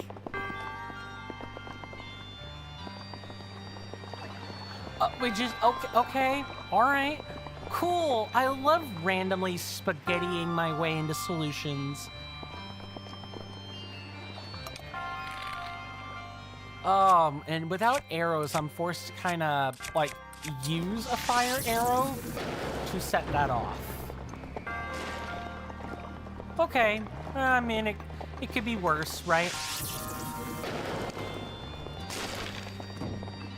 Let's see what our rewards are.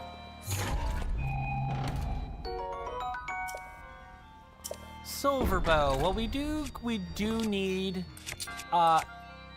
we do need these bows. Okay, let's just go ahead and... No, I didn't want to whistle. Thanks, but no. Go ahead and drop those. A bow favored by the Zora for fishing. It doesn't boast the highest firepower, but the special metal it's crafted from prioritizes durability. Okay, just gonna drop that and take some snappies. The Zora gear is very pretty and very durable, but, oh man, just the lack of punch is awful. And we definitely want some gear with punch on it. Alright, let's get our reward. It should be a spirit orb. Almost always is.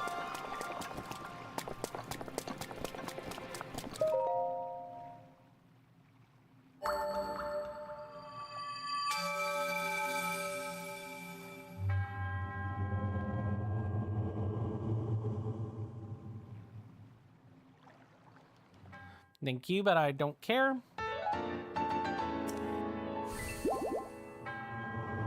Ah, this man's got praying hands pointed down.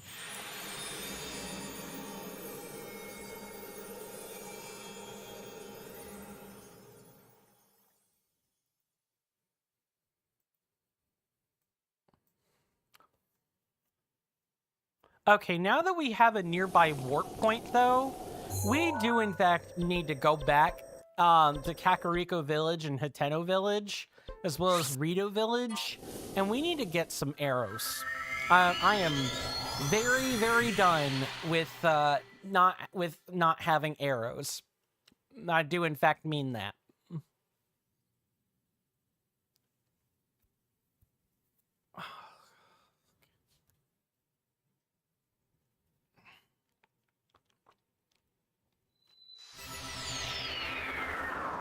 Hopefully everybody's enjoying the gameplay and commentary.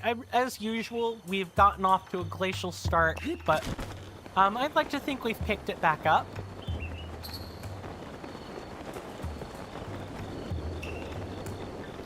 And as long as everything is going according to plan, I feel an itch in my nose coming on. As long as everything is going according to plan, we should have, Hey. I'll take all of those, thank you. Ma. Yeah. I feel like I'm forgetting my statement every time I say it. Provided nothing goes horribly wrong, we should have access to, at the very least, Zora's Fountain in 1 to 2 streams from now. If not the very next stream. Hey. I want to sell. Thanks. We're gonna reorder these and find the gemstones because I want to sell those. Yep, all but 5 of them.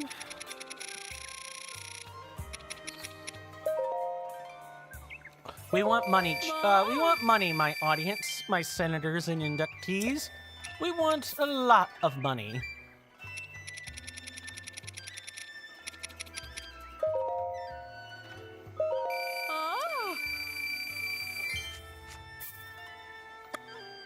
Not all of them. 19. And I know how to read, right? Ma. 6. Trust me, we're gonna want this money for buying arrows and buying suits of armor and everything. And just 1. For a cool trick or a cool tip for making money, make elixirs using high quality ingredients. And you can make a high quality elixir just by using bokoblin guts. You really don't need to splurge on things like Hinox guts or Lionel guts or Hinox toenails. You don't have to get super fancy. Just literally the highest strength ingredient mixed with the lowest quality level 3 like monster part will get you exactly what you need. And those sell for pretty penny. Otherwise, mining. Getting a sledgehammer and mining the literal crap out of the ground that respawns every so often will definitely go a long way toward making you rich with money and flush in cash.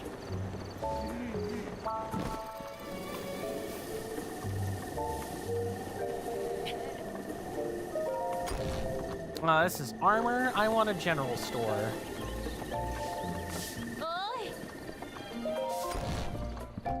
General store sell arrows? They do sell arrows, bomb arrows even. Oh, a customer. I didn't even hear you come in. Sorry about that. Oh. How many? 15. My whole stock? Well, 3 of them will cost you 60 rupees. How's that strike you? That's some good shopping there. Please also hand over your... Can I not buy these? Okay, they were being weird. My whole stock? Sure. You're a rich man. Enjoy, Bruce.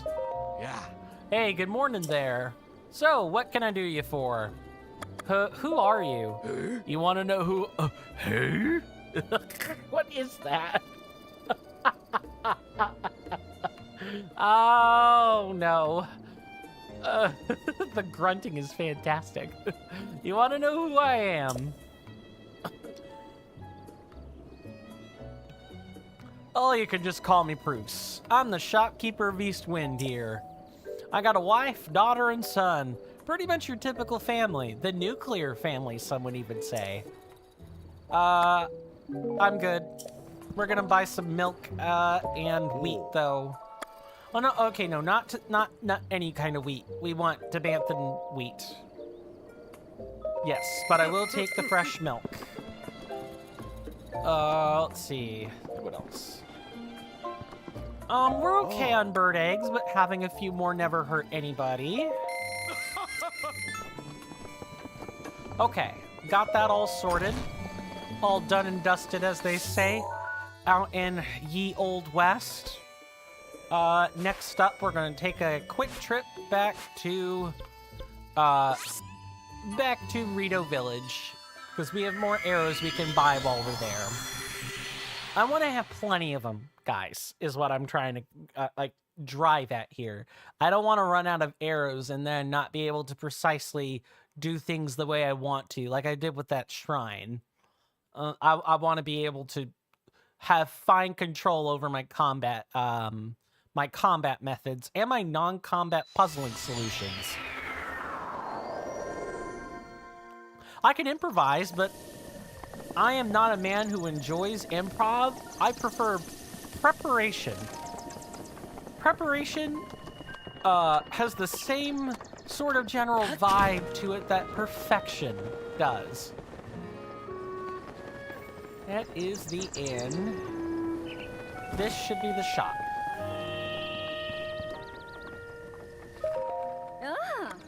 I will take all of them. Yes, 60 rupees.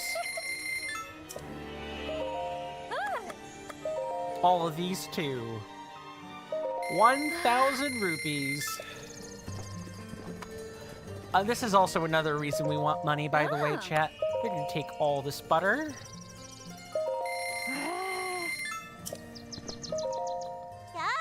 Kree is good at counting. She always counts customers that come to the Slippery Falcon every day. Let's see, you were the... I forgot. Fishy, fishy. No one's selling fishies. If I can't buy any fishies, I can't finish my task. Maybe I'll just be like, hiya, and catch one myself. I can't buy stuff when your children are in the way. Please stop.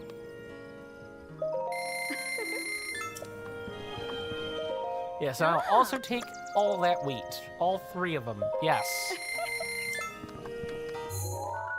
Alright. We've bought stuff. Good. Let's now actually go back over to the shrine we found over at Ruko Mag. And begin, or continue mapping out these Koroks seeds and stuff.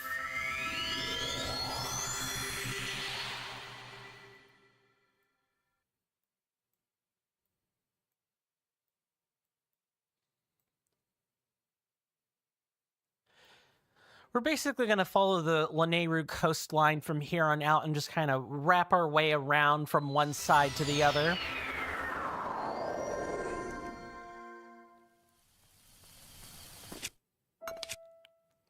Yeah, this is much better. 50 arrows. If I can't accomplish what I need to on 50 arrows, something is wrong with me.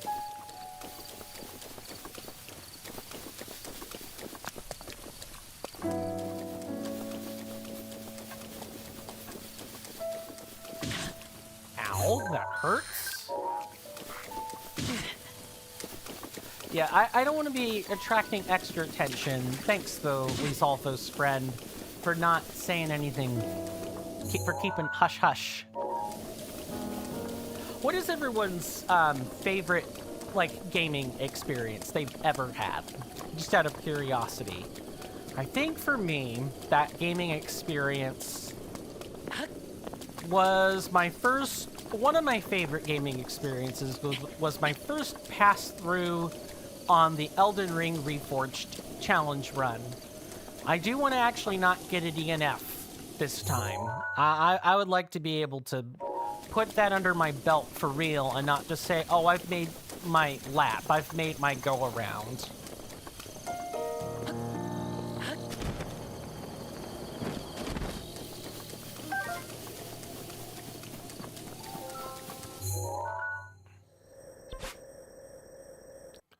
Anything on Brenna Plain? I think there... Yeah, Brenna Plain is the next one. What else? Maybe actually beating Skyward Sword. I know that one is also like a personal favorite of mine. Like actually witnessing the end of the game and everything. And I want to be very careful because I'm pretty sure it's Epona Croutons that's playing Skyward Sword right now. But there may be other people who are also playing like the Skyward Sword HD thing. I have not... Oh my god. I literally have not picked up a sledgehammer. I guess we're not going to be doing too much mining then, huh?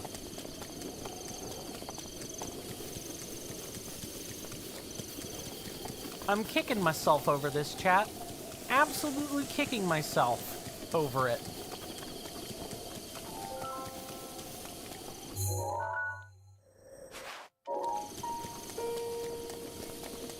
What else? What else could I talk about?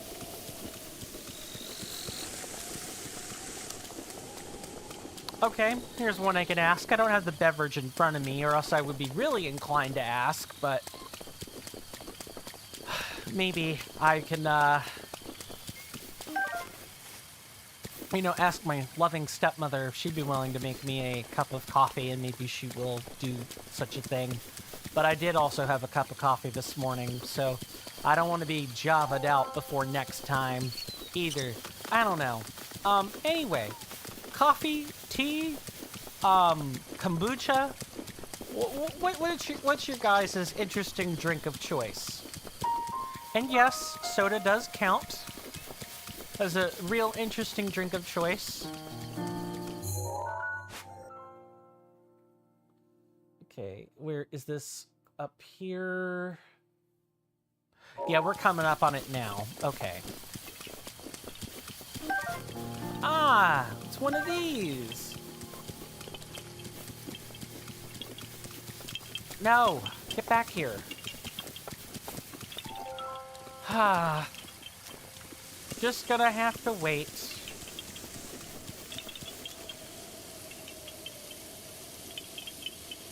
I'm a coffee aficionado myself.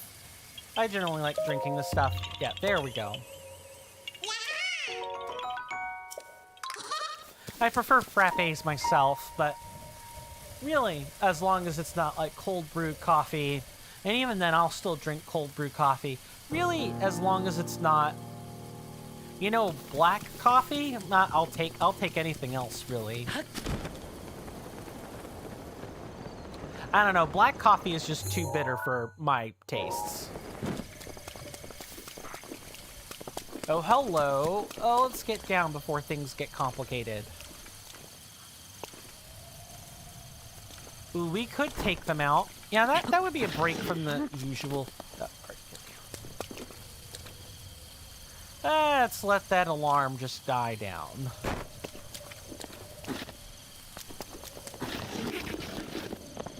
I hate this rain. This rain makes sneaking around very difficult.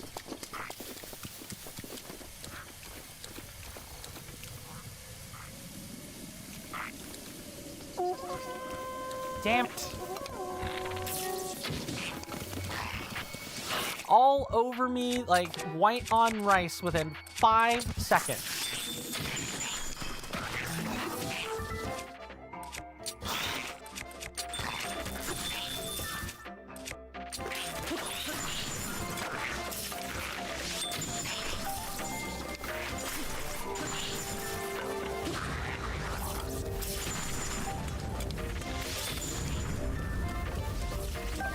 Okay, don't panic, remain calm.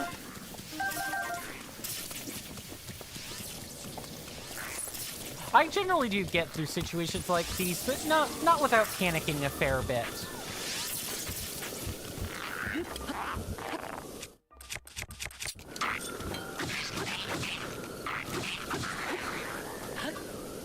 Goodbye and good night, Sir Lizalthos.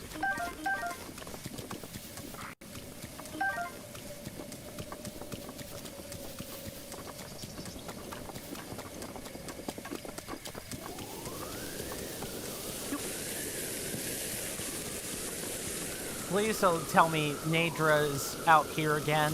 I wouldn't think so, but you never know.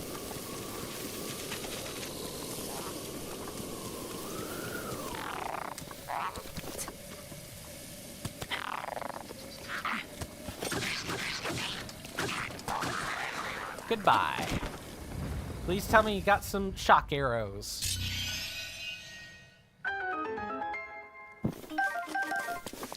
Awesome.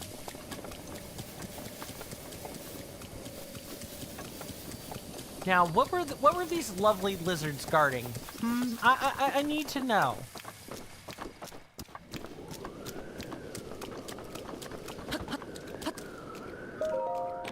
If it's a weapon, I'm gonna have to figure out how to fit it in. Ooh, it's money. Free money that all I had to do was, you know, wreck my weapon durability a bit. Sure. Is that next one?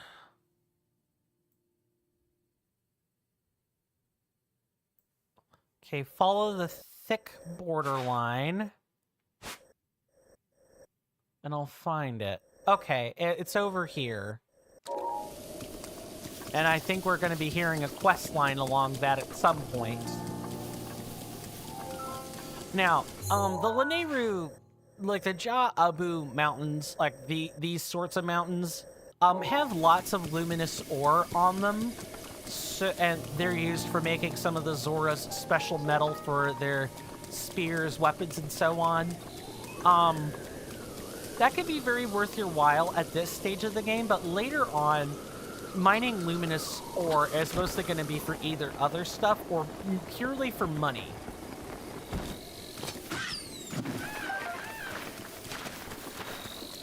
Just throwing that out there.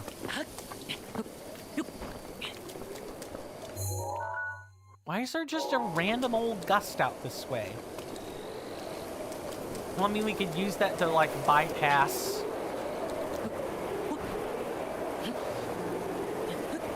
We can use this to kind of bypass some of the running we'll have to do.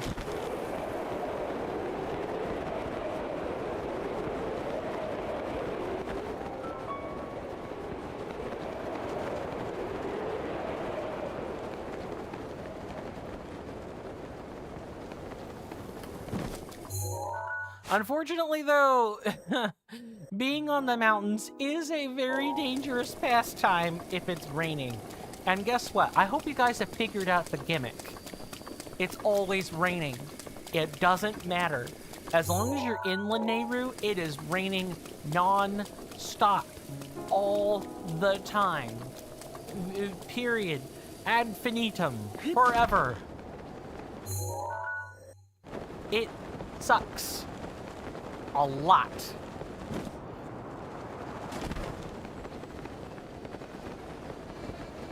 I thought we might catch Cass out here.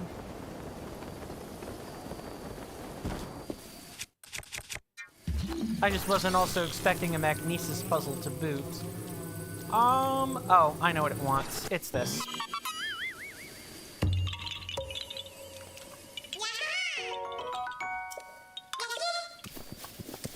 Okay, let's go meet Cass again. We're making it closer and closer to our end goal, though, guys. I promise we're not just aimlessly wandering without some kind of goal in mind.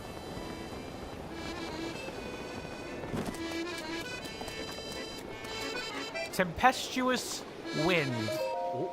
Oh, I was sure that I would be alone in so remote a place. Pardon me for not greeting you sooner. Cass, you wouldn't have known, bud. It's all right. Oh.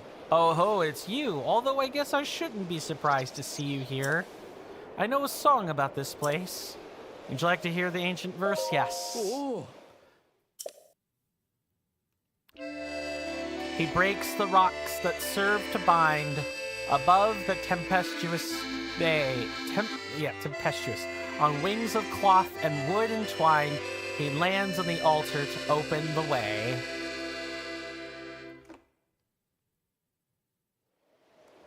The tempestuous bay from the song could be this very bay, but what sort of wings are made of wooden cloth? How would a paraglider? It's a juicy riddle, but one I may never puzzle out. Take care and may the light illuminate your way.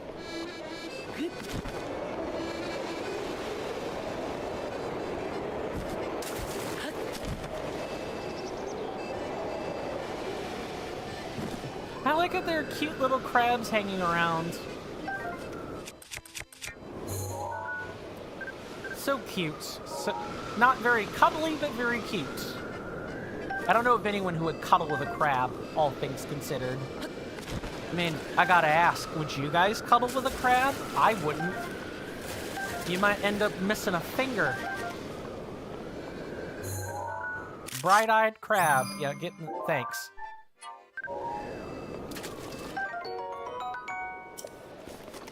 I definitely feel like you'd be missing fingers if you cuddled with one.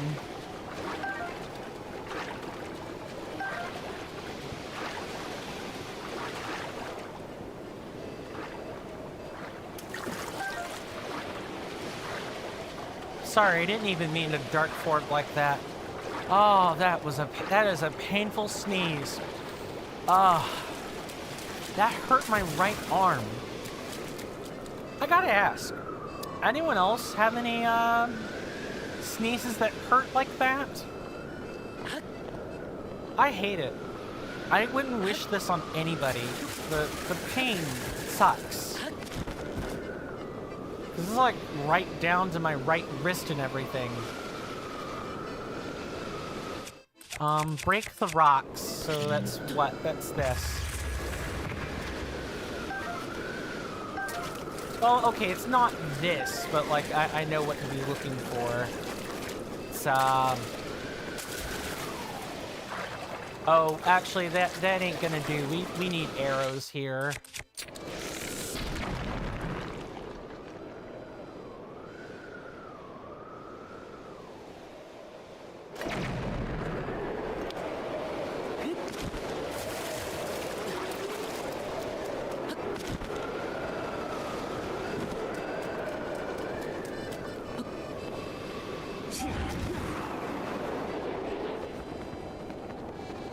And also, I guess while we're here, might as well take care of this Koroks seed just real quick.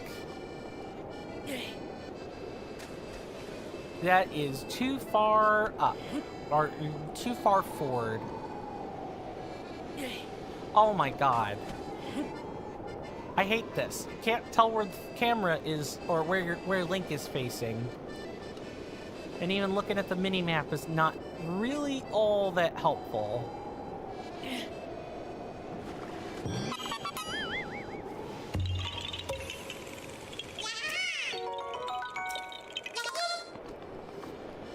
Oh well, at least we got it over and done with.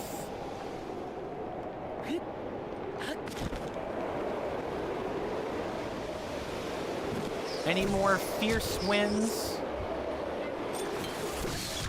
Hey man, back again? How's the gaming? Gaming is fine. We are on the Master of the Wind shrine quest, and we are taking out some Octoroks in preparation for having to go and land on the landing pad that is the shrine. How are things going on your end? Now that you have your account back and everything.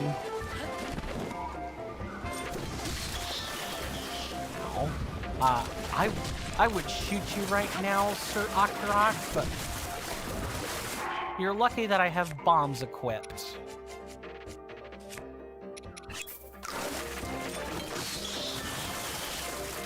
Just finished the onboarding? Awesome, awesome. I'm glad that's going well for you. Yeah, Twitch onboarding wasn't the most fun thing in the world, but once you get it accomplished, you really don't need to onboard again. So here's to many long years of fruitful content creation coming from you, Glad we found it. Any other gnarly hidden treasures under here? I don't think so.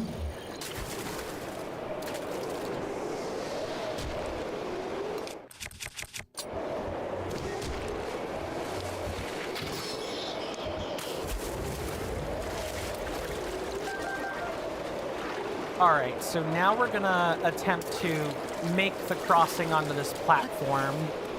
Gonna save before I make that attempt, though. I'm not liking my odds that I'm gonna have to, like, do this multiple times.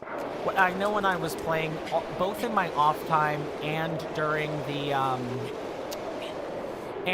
the first Let's Play that I tried to do of this, that is not at all what I wanted to have happen. This took me like 20 or 25 different attempts to do, both times.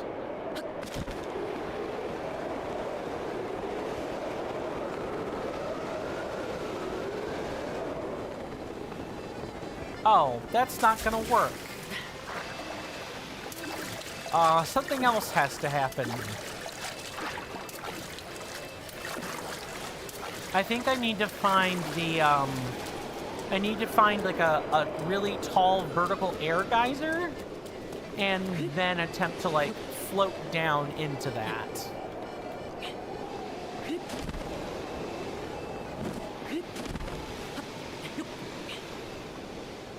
Oh, wait.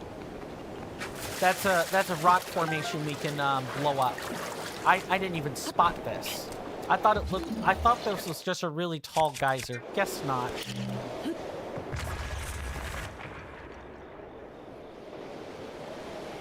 Any other ones?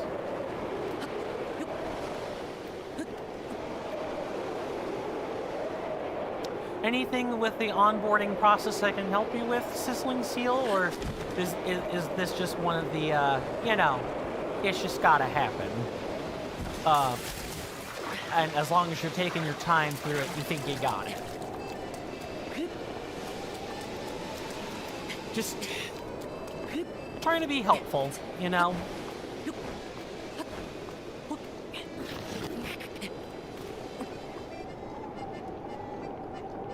Okay, any other rock formations that I need to blow up while I'm here? There is another one. Think we should... Oh, there's two of them, actually. It's all good now? Good, good. Just doing some thinking about the new banners and custom stuff for your channel. Awesome. I look forward to seeing what you come up with. If you need any help, don't hesitate to ask, but I know that part of the process is very much a... I need to think through and thumb through with it on my own. Okay, so we've blown up the rocks. But what's with the other formation I can blow up then?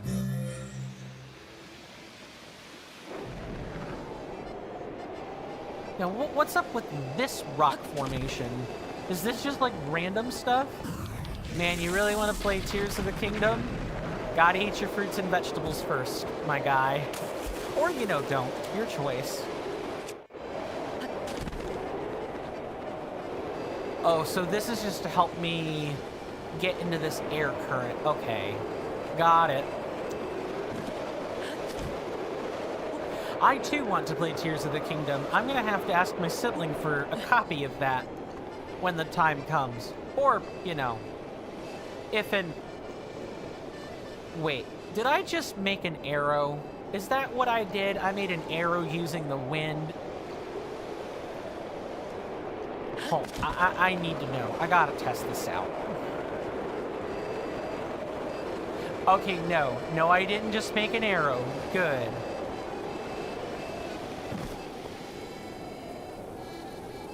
What? I'm sorry, what? But I landed on it. Oh, do I have to be right in the center? Oh, no. You know what? It's coming back to me, guys, my senators and inductees. I hated how meticulous this particular shrine quest was. I hate it. Rivali's Gale is now ready. And I would really like to avoid, you know, rationing out or having to use the Rivali's Gales more often than is strictly necessary with a quest like this.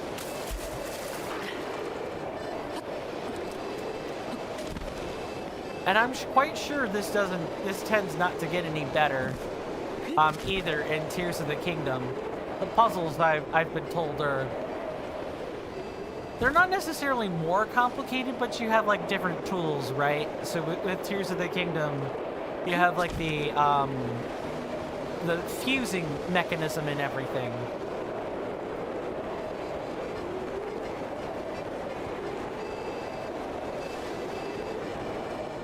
And I guess the other one would be like the... Okay, game? I'm gonna be mad now. I'm gonna throw fists.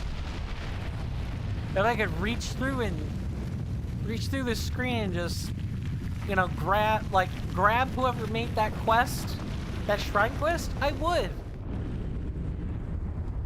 I landed on it the first time. I landed on the pedestal the first time. And it didn't bloody count. What the hell? Whatever.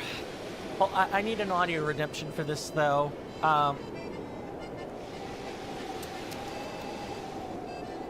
This is what I would probably say to such a person. I'll destroy you! Yes, I will destroy them. Somehow. Should they, show up in chat. I'm kidding, by the way. Okay. Enough of me being vivacious with my anger. Did you not realize I was merely being polite? Oh, you provincials never cease to amaze. Thank you. Celivis is just the appropriate mood for this shrine quest. I appreciate that. So the wings of cloth and wood referred to a paraglider. Of course. The way you soared on the wind made it look as though you truly had wings. I feel the stirrings of a new song about your deeds here. Take care, and may the light illuminate your path. Okay. Now for our reward. Is this going to be one of those shrines that makes us do something, like a puzzle? Or is this going to be the one off the side of Mount Lanayru or, or Walnut Mountain, where it's like, you finding this shrine was enough for a reward. I guess we're going to find out, guys. Shy Yoda Shrine.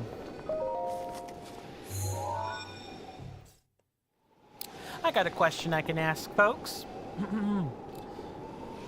What is or who is your favorite voice actor in a game ever?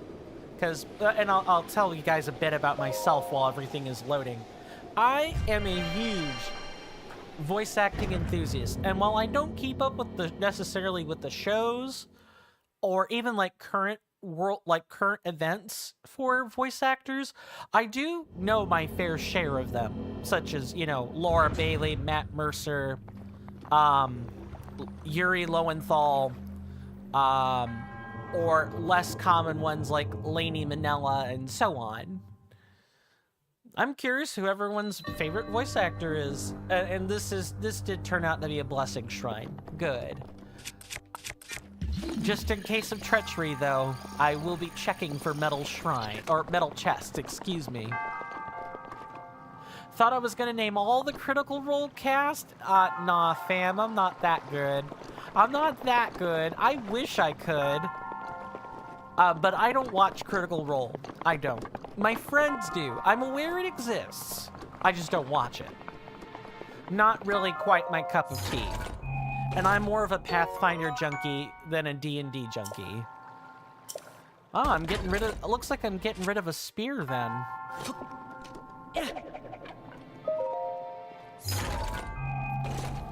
I think my favorite probably has to be Lainey Minella, though.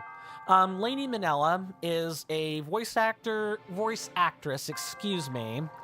She's known for voicing Rouge the Bat in some games.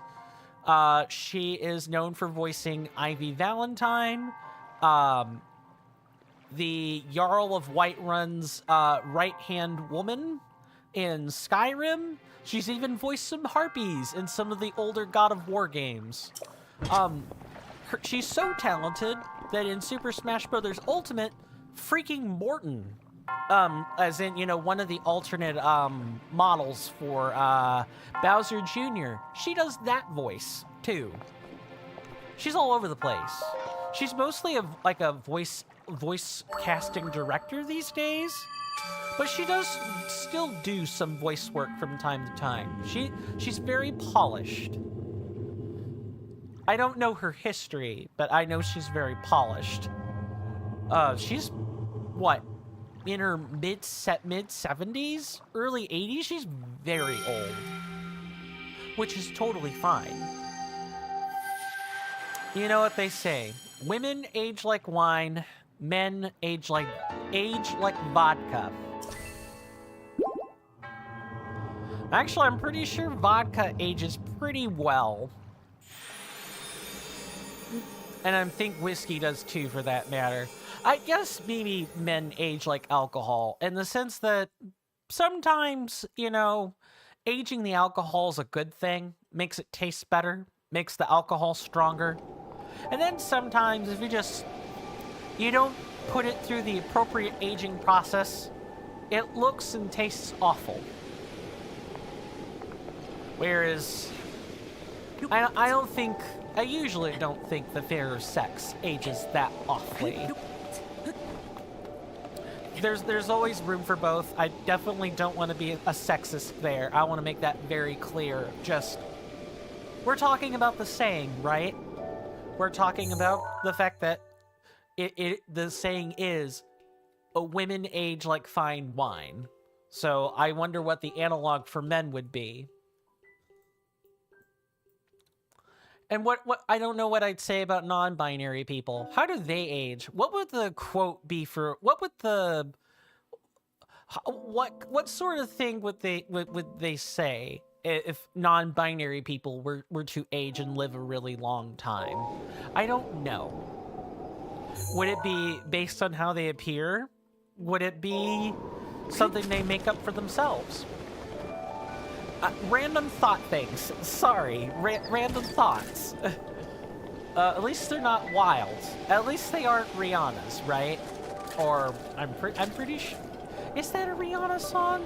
Yeah, it's a DJ Khaled song, like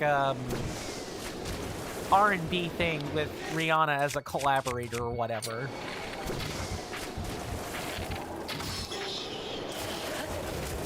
And of course, it's also perfectly okay, going back to my question from before, it's perfectly okay if you don't keep up with voice actors.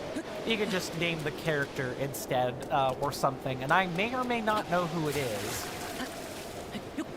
Hell, even like, what is it, Goku? Yeah, it's Goku from Dragon Ball. I know that's Sean Schemmel. I don't know very much about Sean Schemmel, but I know of him at the very least. Sorry, autistic hyperfixations are a thing. And I just generally like being able to go, ooh, I know who voices that. I know who that is speaking. It's not just vocal modulation or whatever. I apparently did not zoom out that map far enough. No? Okay, no. Yep. I'm mixing stuff up. Let's not do that. Start heading this way. And avoid the Lizalfos I spot off in the distance. Maybe I'll sit down and watch some of the Critical Role podcasts at some point. I'm at that very weird stage with my content creation where it's like, I know I need to network. I know I need to engage with other people's content and not just my own. I know that I need to be well read on other content that's out there. But at the same time, I find it very taxing to do so. And I'm also one of those folks, I don't like lurking in streams. I hate that. I don't hate people doing it. I hate doing it myself. I like being able to come onto a stream and talk. And, you know, not get yelled at because I'm asking 15 questions. Because I know in my heart of hearts that when I'm making content, it's always nice to be able to have people to share that experience with. I know what that lonely feeling feels like. I know what that, I gotta, you know, talk to people and keep myself entertained at the same time. How's that gonna work? I always want to be that voice for another content creator. It's very hard for me to just, like, thoughtfully choose to be silent. It's one thing if I've got to step away or go handle dinner or whatever. It's something else entirely to just actively choose to be there and be silent. Again, I'm not shaming people. I'm not actively trying to shame people, let me put it that way, for lurking. I always appreciate lurkers. I'm just explaining how I feel, what my thought process is when I'm thinking about other content creators out there. I want to be an active voice for them, and when I can't or I don't feel up to it, it's very demotivating. I guess that's all I'm really trying to say, and I hope I haven't offended someone. If I have, I truly am sorry. I don't actively mean that. Next one is up here. The break in finding the Korok seeds has been pretty nice. It's nice to have some shrines to break up the monotony. I get the feeling we are definitely gonna have to wear the climbing gear though.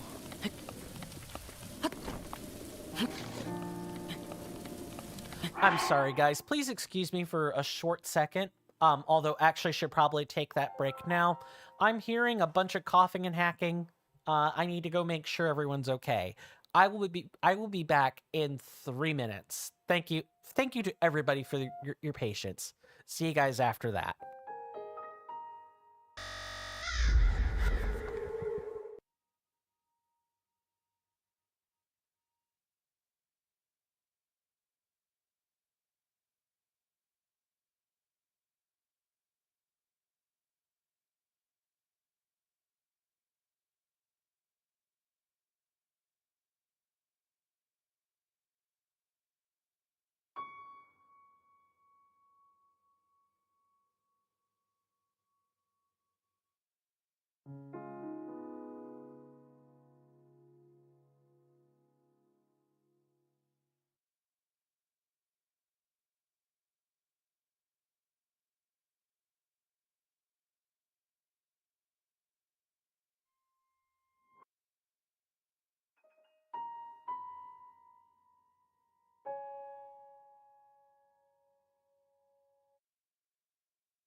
Sorry about that, guys. I don't normally like to take my breaks quite that early without like a good, like an incredibly good reason. I just wanted to kind of get that like out of the way since I had to step away for a moment and check everybody. And I didn't think it made much sense to take a 30-second break to take a 5-minute one or 3-minute one later. I'm still getting used to some of the quirks of the way I take my breaks, is what I'll say. I'm always thinking of ways to try to make that better. It just takes time, and obviously I've got my mind occupied with about 6 other things at any given time, so if I go a long time before I fix something, that's usually why. It's the preoccupation. All right. Let's try to climb in the range, shall we? That's what we're here to do.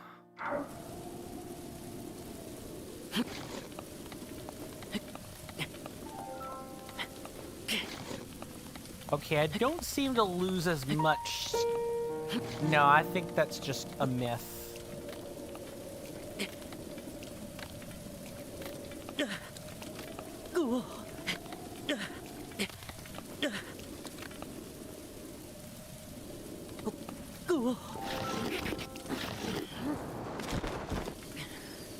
Okay, yep. I don't think we're getting those ones from that side. I think we're gonna have to give up on that one for right now. I am, however, gonna put a... I'm gonna put a marker where I think that one is.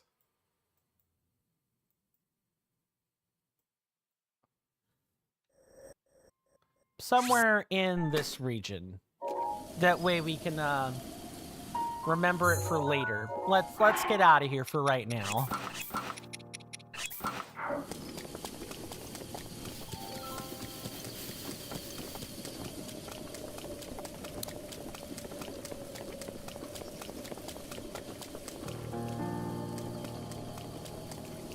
By the way, I will remind people that I do have redemptions and some audio redemptions, and they aren't strictly audio redemptions.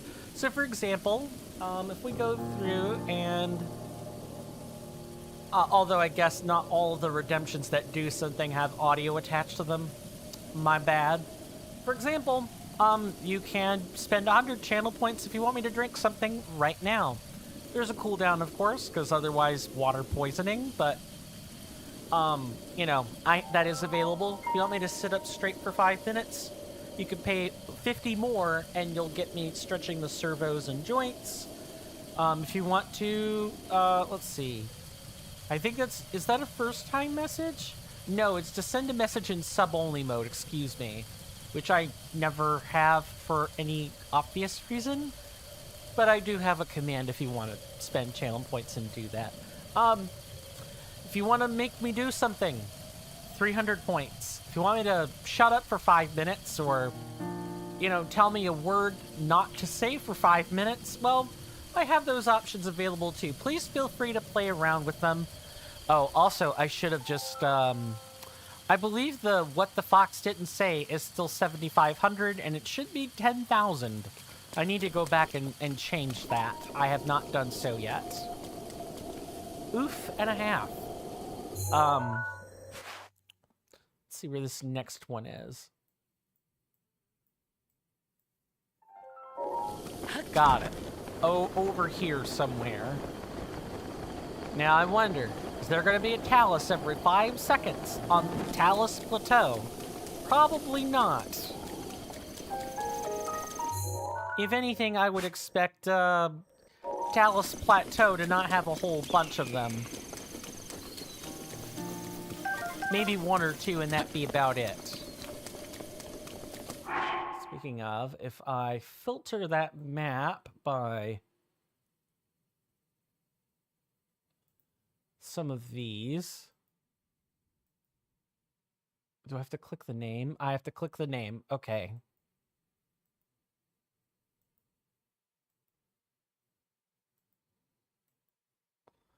There we go. I've got that filter all set up.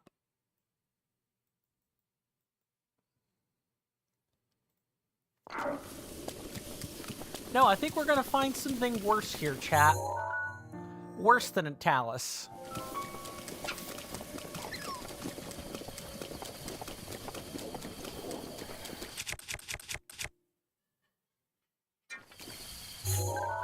Hopefully my folks are okay back there. You guys might be able to hear the sounds of a Hinox over there. That's right, chat. Sorry. That's right, my senators and inductees. A blue Hinox sits before us. You know what we're gonna do? We're gonna bloody kill it.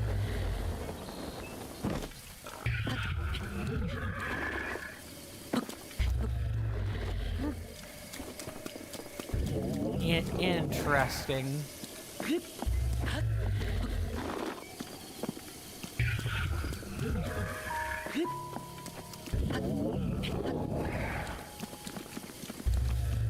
Was able to get up before.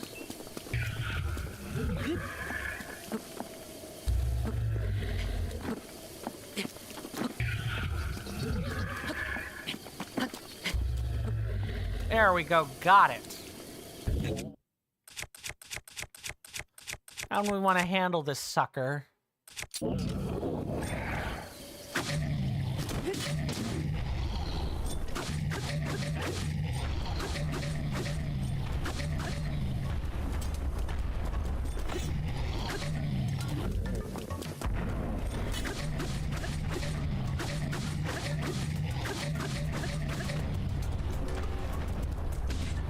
I'm sorry, what?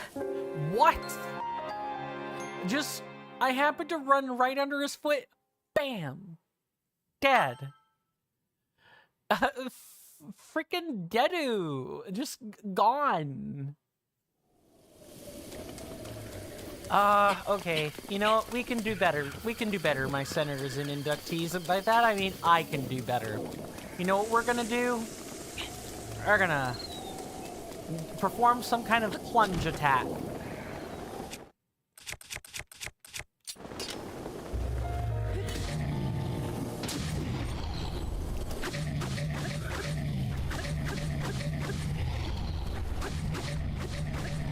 Want to be careful. Okay, yep.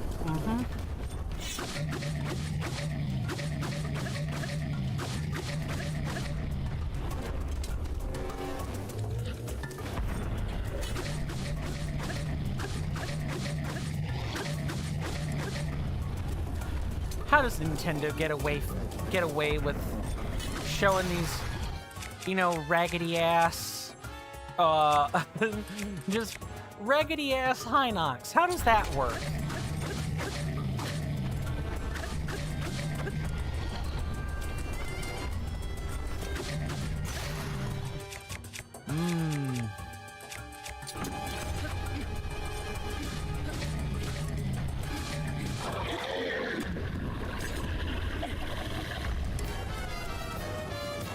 Ooh, look what we found.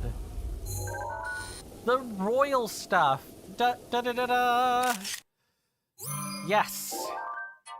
The royal bow and the royal sword, broadsword. Yum. This Hyrulean royal family would...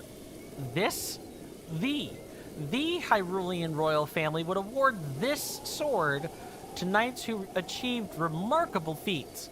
A sword that balances strength and beauty as elegantly as this one is a rare find.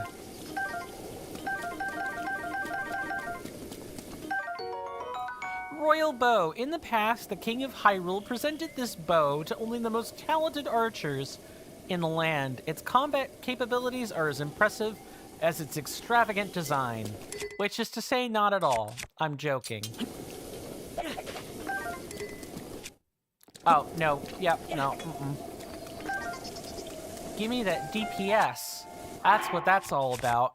Give me that DP second. DP the second. There we go. That gets a stamp, and now we move further down the coastline and grab these very elusive, totally hard to find Koroks seeds. Pretty sure one's at the top of this structure here.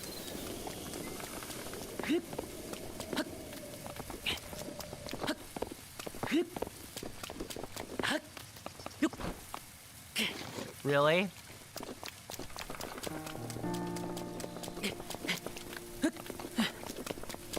Should be up here.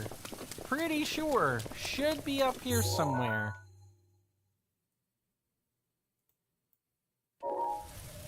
Toward the front end?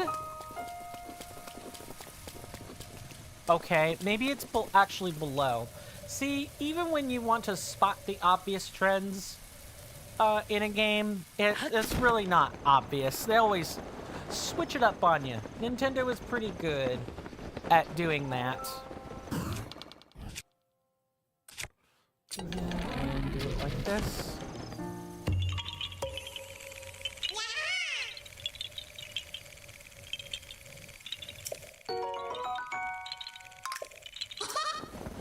We are, however, getting up to what? There's 150, 300, 450, 600, 750, 900? We're almost a sixth of the way there, chat. Sorry. It's gonna take a while for me to course correct on saying that. My senators and inductees, we are nearly a sixth of the way there. And I couldn't be happier.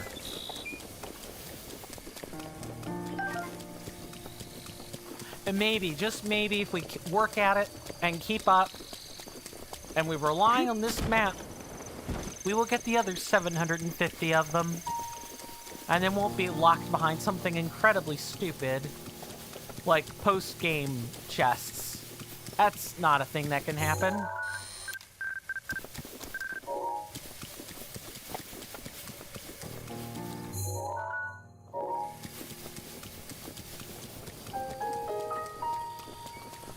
Well, tonight's dinner, I think, is supposed to be chicken and rice with peas. It should be a pretty easy meal. Speaking of, guys, I'm gonna ask a question, and I know the answer is gonna be, hey, Coin, you need to go look this stuff up for yourself, but I'm gonna ask anyway. Are you guys familiar with any other edible plants in the nightshade family by chance? It's gonna be over here.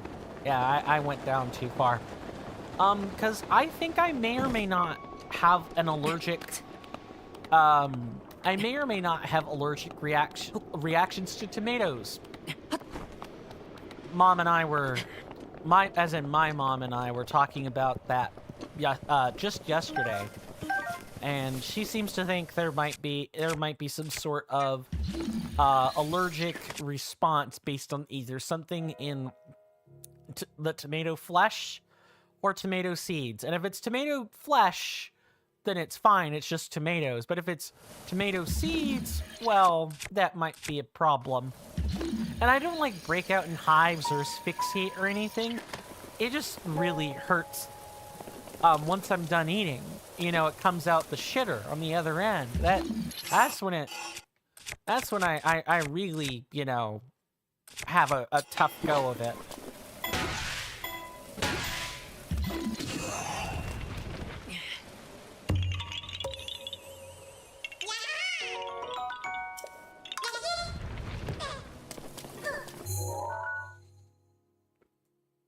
Okay, now we have the one on the other side. We also have a Lionel that we can take care of over here, and we probably should.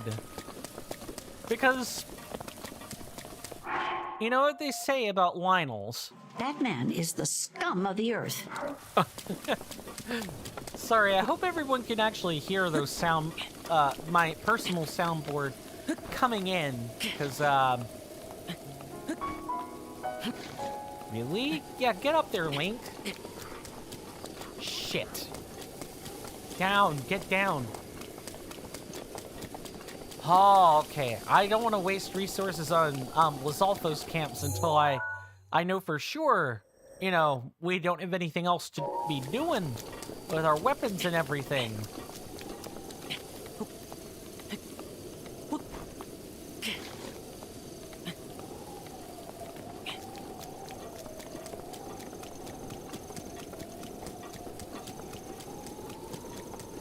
But I'm always I need. I mean, tomatoes are just an essential part of daily nutrition. You gotta have the acids and stuff from tomatoes to function.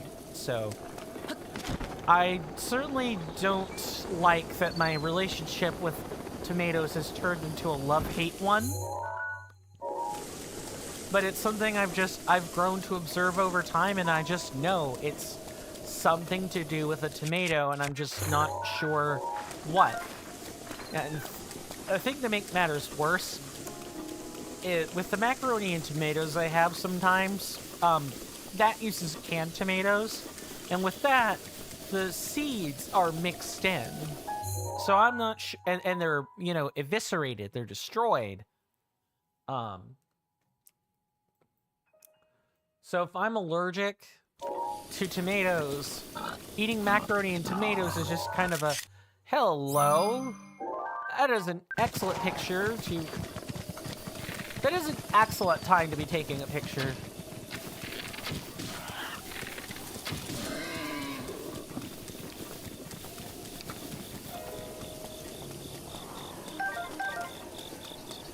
Oh, is that an arrow right there? Yeah, it is.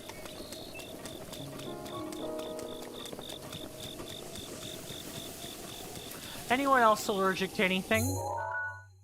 You know, I know that's kind of like semi-specific information, but... Up and look. Okay, so we do start. No, actually, we don't. Hold on. There's a tree. There's got to be... Is there a flower? Yeah, there is a flower. All right. All right, follow the flowers.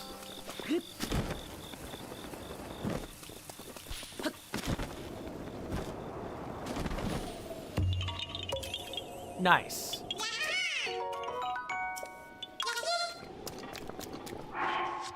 All right, guys, it's Lionel time, and what I don't know is what color it's gonna be. Red, blue, black, white, or gold. It could be any of them. Let's go find out.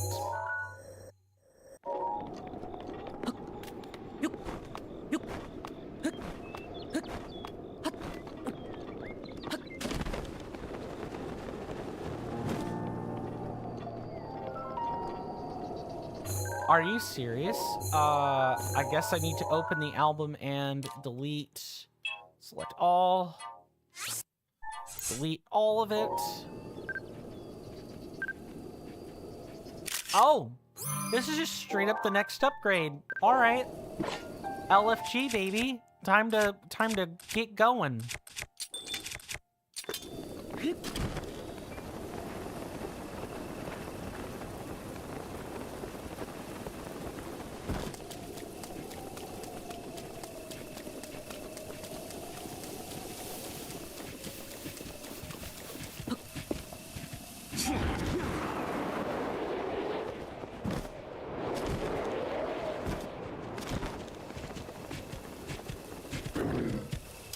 Got him.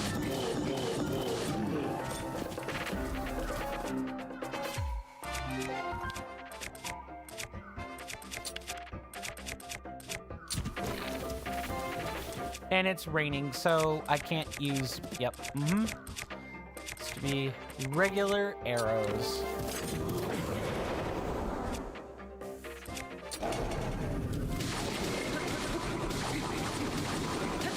Now, Lionels are going to require my concentration, so if I'm not super chatty, I am so sorry in advance.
happened, and it started raining too.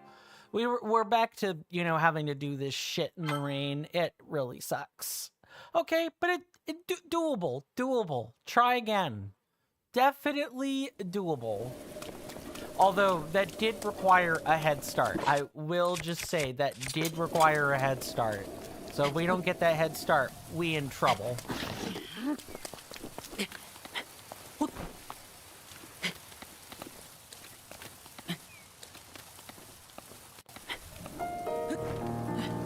Right up here.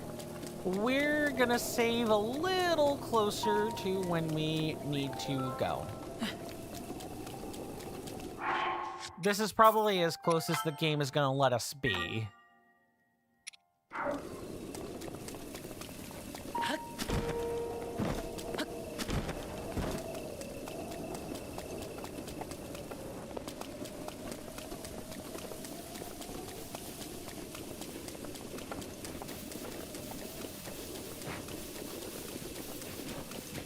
Dang it.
There we go, got him. All right. That was close.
Oh, I forgot to snap the picture. Good.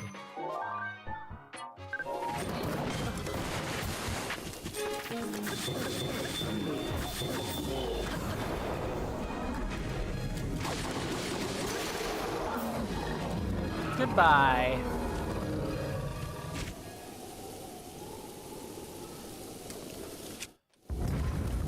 Bam.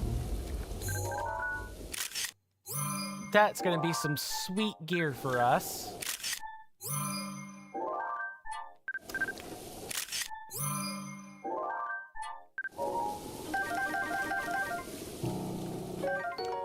This Lionel-made shield has been reinforced with armor and even more blades. Stronger in both defense and offense, it can tear through basic armor when deflecting. This Lionel-made sword boasts more blades and more attack power. A skilled Lionel can draw this sword simply in passing and still cut a foe in two. Mighty Lionel Bow. This massive Lionel bow sports a bowstring made from a metal so tough, mere Hylians have trouble drawing it back.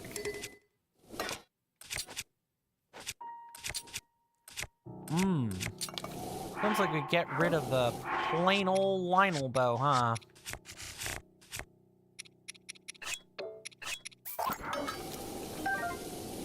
I'll take the upgrade, thank you.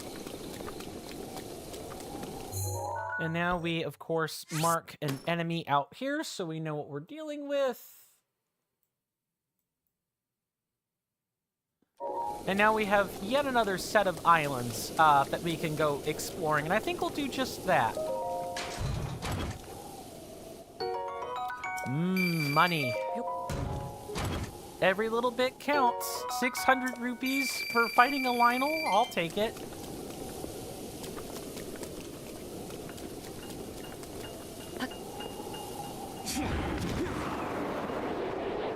Now let's go to Winter Isle and get these last two Koroks that are here, and then we can actually start kind of like going around the Lanayru wetlands proper. We're probably definitely not making it to anything meaningful tonight in that regard. But we've fought a Lionel, we've gotten a couple of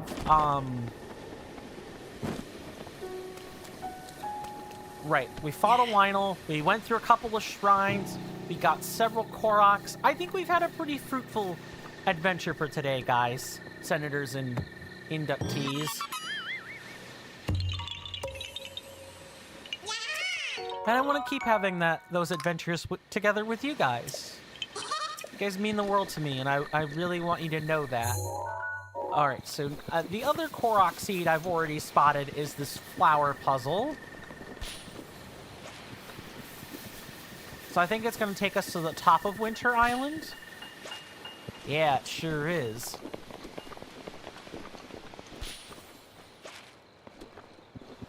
Oh, really? It's going to take us off to these tiny little rocks, is it?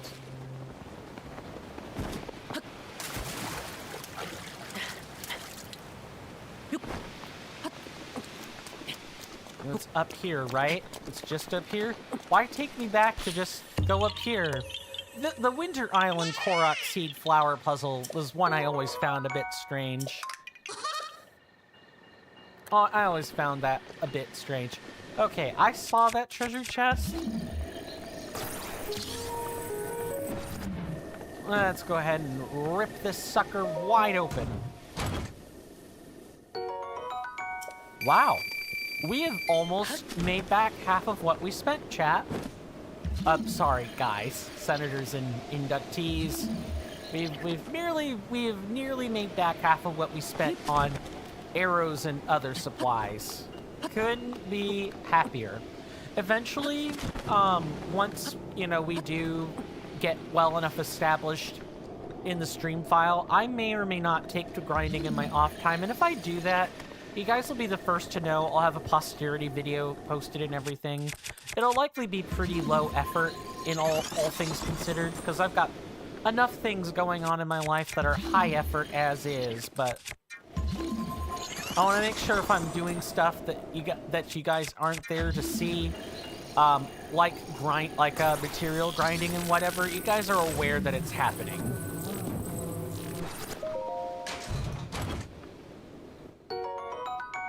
This spear is Azora's weapon of choice. It's lighter than it looks due to being made from a special metal, and is used by the Zora for both fishing and protecting their domain.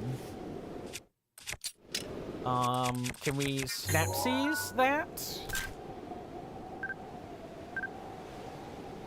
Hold on.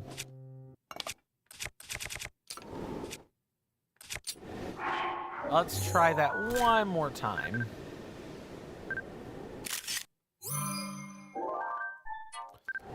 Well, I hate that the Zora weapon is like the cheap option, but it is. It's a pretty durable, pretty cheap spear that we actually should probably use to great effect.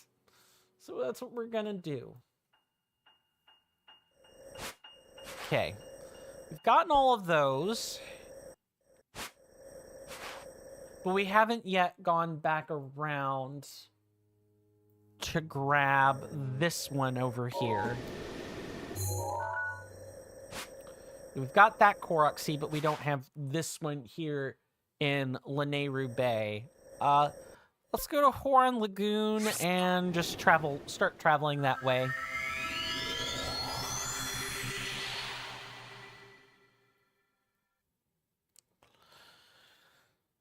Okay. I got a question. Ugh. Sorry, stretching. I got a question, chap. Guys. Senators, inductees, sorry, I'm still getting used to that. What is your favorite guilty pleasure game? Like, you know it's bad, you know the reviews for it suck, but, you know you generally like the game or you like playing it, or it's a game everybody has deemed as being toxic, but you still enjoy it.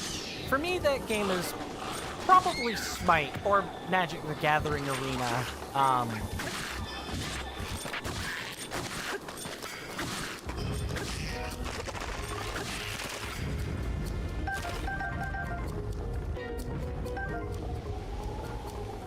Look, Magic the Gathering Arena, the arena version, is a super salt show. It is a super salt show.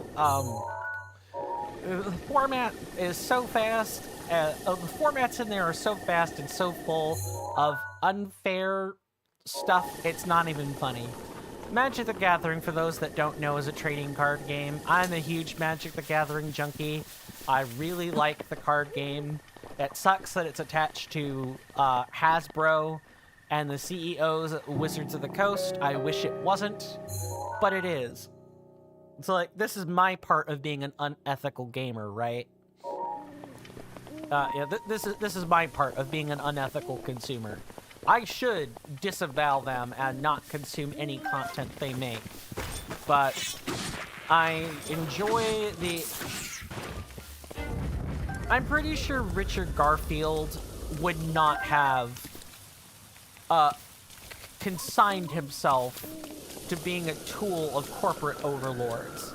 The guy's a mathematician, for Pete's sake. That's the guy, Richard Garfield was the guy who invented Magic the Gathering. Kind of like Richard Gygax. Is it Richard Gygax?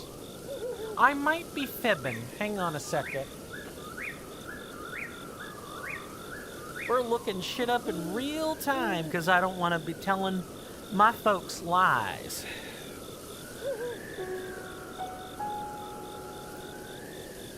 I know the last name for sure. It's just the first name I'm not aware of.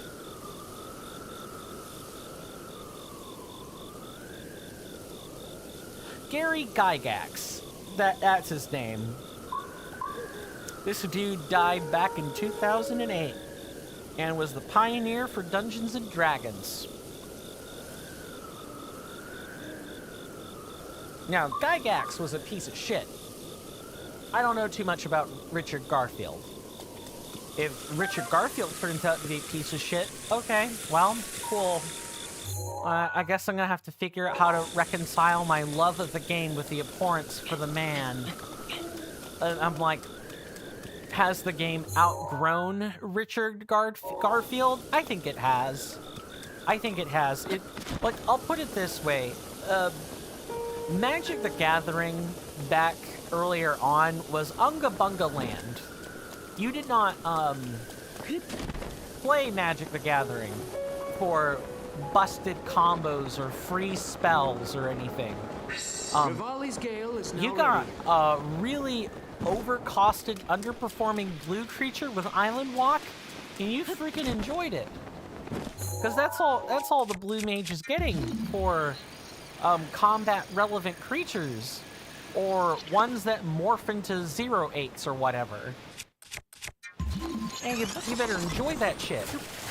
Because Richard Garfield is not a combo mastermind, or was he a control mastermind? Magic the Gathering is more Unga Bunga in its roots than people think it is. back when it was just slugging creatures across the combat zone until someone died. And combat tricks, like instant speed pump spells, were kind of the name of the game. Or every so often there'd be a spell in red that's like, destroy all lands. Destroy all creatures.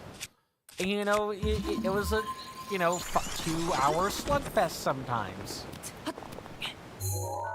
The game has kind of gone back to being a 2-hour slugfest, but now there's like 50 different things you have to do. And I don't know how much of this is Mark Rosewater's doing and how much of this is someone else's doing. Mark Rosewater is the chief designer for Magic the Gathering cards. He's like the person that helps seriously oversee all the mechanics and everything. And pretty much acts as like a form of peer review for most other things.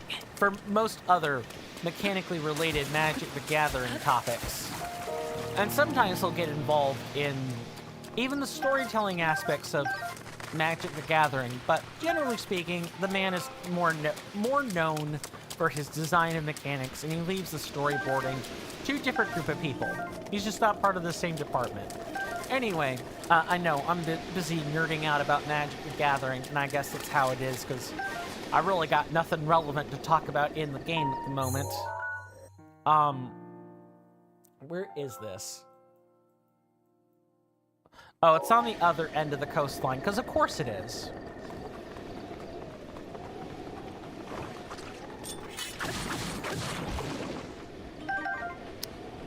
Right, what was I saying? Magic the Gathering. It's a super salt show. The Magic the Gathering, or really any trading card game for that matter, is kind of a zero-sum experience. For someone to win, everyone else at the table must necessarily lose. There are winners, there are losers. There are those that have victory, and those that are beset with defeat. That's it. That's all there is. It's not like a competitive game or like a team sport where... Oh, no, that's not true. There's two-headed giant or team play Magic the Gathering, but the thing about two-headed giant is even there, I still feel like it's sort of you're playing to lose. Like if your partner is someone who is playing to lose at the moment, it almost feels like it's 3v1. It's just that your partner isn't actively trying to like eliminate your life points or whatever.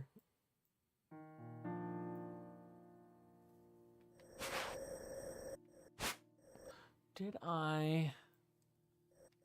Which patch of trees? That's Trotter's Downfall.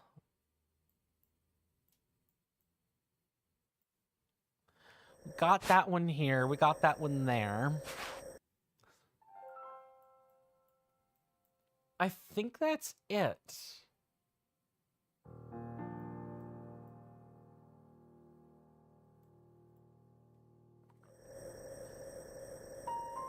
So then our next order of business is going to be to go back to the Ruko Max Shrine and start moving up and down one of these rivers here.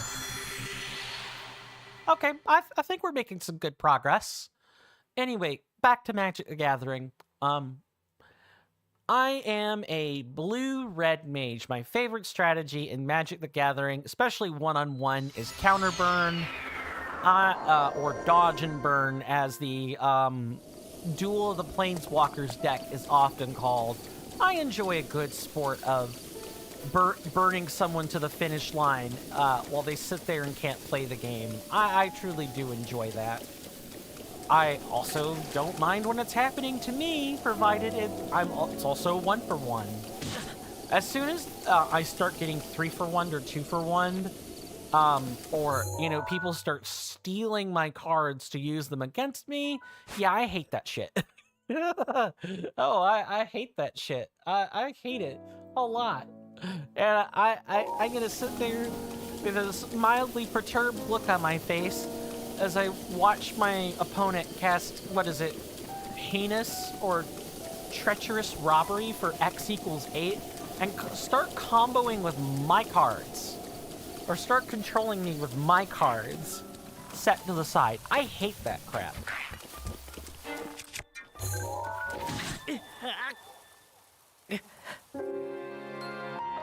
Me, after being done with a theft opponent. Lie flat and die. Yep.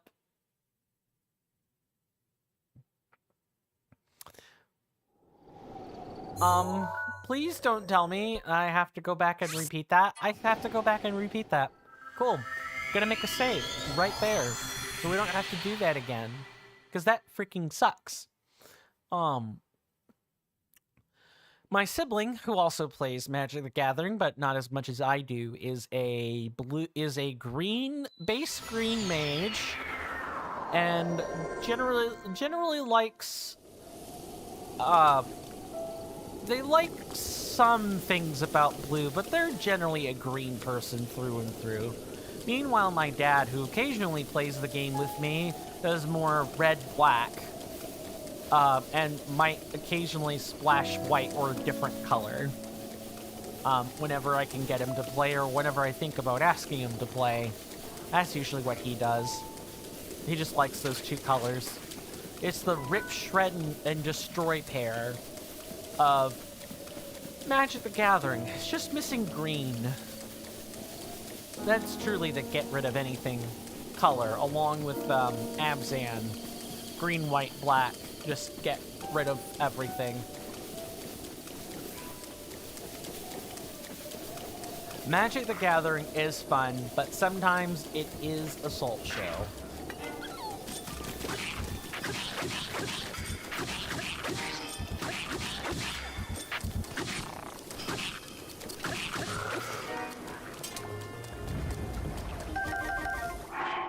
I said I was gonna save. Let's save now, so I don't have to keep redoing that.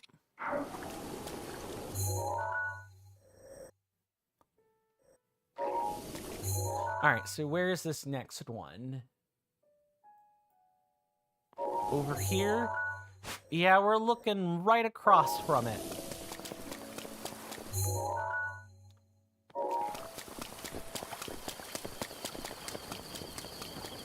I'm gonna have to figure out how to get across.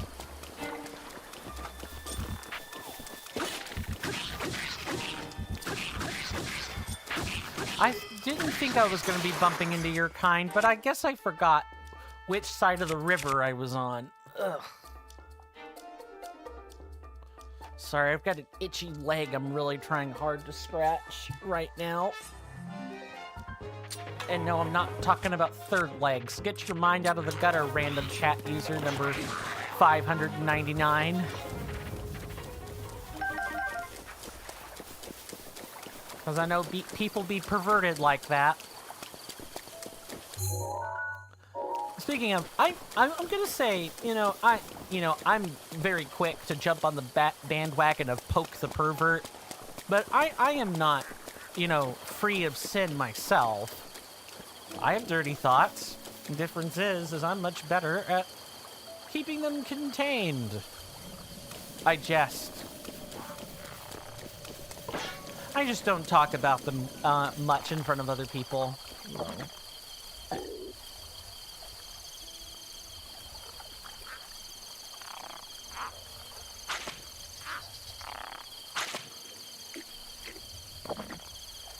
Wow.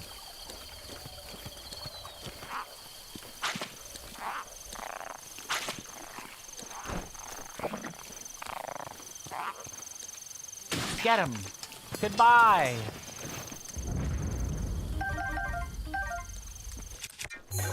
That is an 8-fold long blade.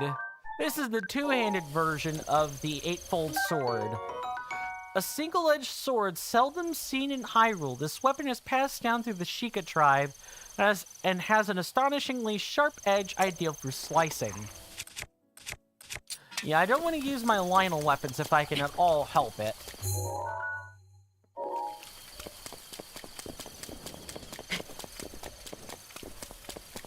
I get the feeling we're just not going to be permitted to scale this mountain very much, are we? I think that's exactly what's going to happen, my senators and inductees. Cold darner. Oh, I missed the cold darner entirely. Oh. Okay, we need to go we need to just go to a different place altogether. Let's go to the sandbar. I've had enough, you know, ambling about.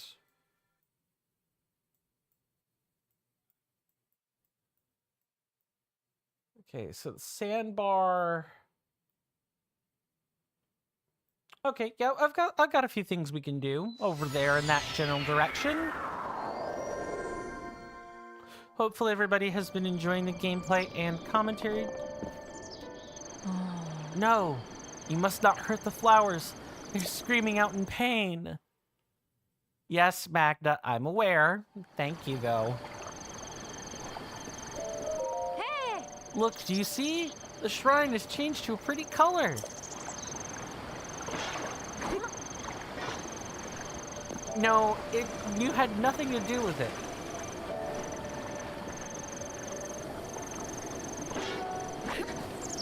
Stop it. No. I'll hack up your flowers. Make you go flower blight Ganon mode. How'd you like that?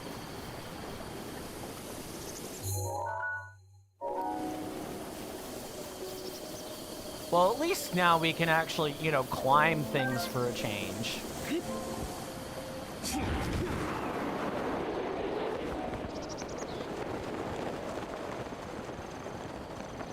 Here's to hoping we don't bump into too many guardians, eh? Because we're right on that portion of the Lanayru region where we could see one or two of the guardians. Time will tell if that continues to be the case.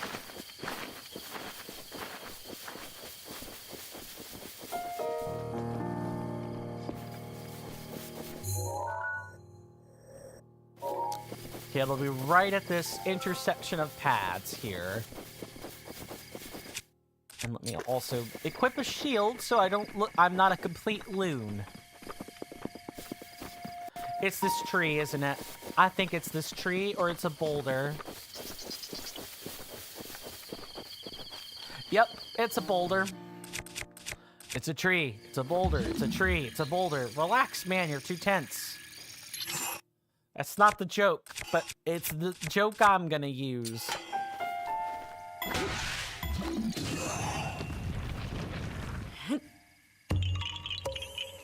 Bonus points if anyone knows what the joke is referencing.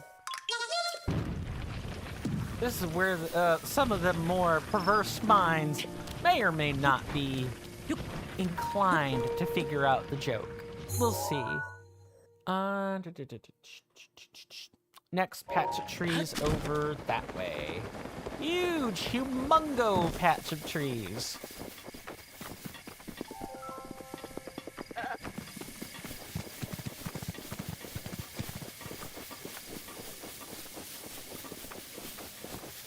We are going to start seeing some changes in hearts, chat. I promise. I'm sorry, my senators and inductees. I'm still not very good about that. Hello.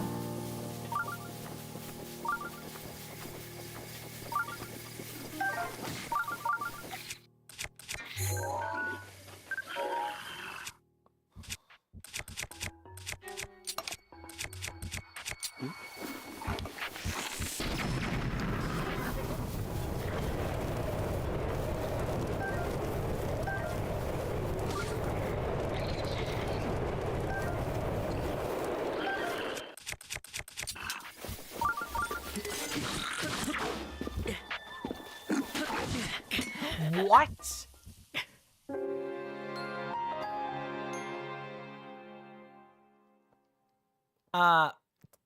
Tilt World? Tilt World. Tilt World. Okay, I think I'm all right. That's about as good as getting... Let's not joke around with the,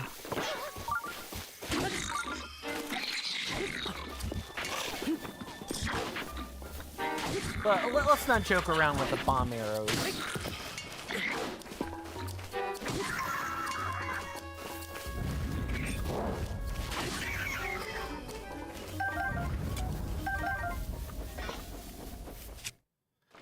And then let's use a cheap weapon. You've done what neither my wife nor I could have, and we're alive as a result. Thank you. Grants a low-level toughness effect, which fortifies your bones to strengthen your defense. Best to use before facing off against hard-hitting enemies. I suppose nowhere in Hyrule is safe anymore. Not even the settlements. All the more reason for me to redouble my training in order to help my beloved Sorelia. We've traveled for months in search of a flower called the Silent Princess. Legend has it that if you swear your love before its freshly plucked blossom, you and your partner will live a charmed life. Alas, all of our searching so far has been for naught. Alright, Ty, well that's kind of a nice sentiment. Oh. We're traveling in search of a flower known as the Silent Princess, that we might pluck one for ourselves. I knew the risks of roaming the countryside with monsters when I insisted on accompanying Ty, but I firmly believe that my husband and I can withstand any kind of hardship, so long as we are together. I could withstand any hardship, so long as I am at my husband's side. While we are together, I fear nothing. You know what? Mad respect. Mad respect.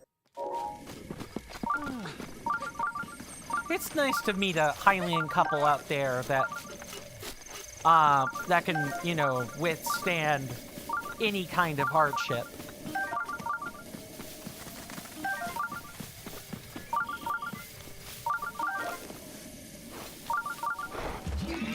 What?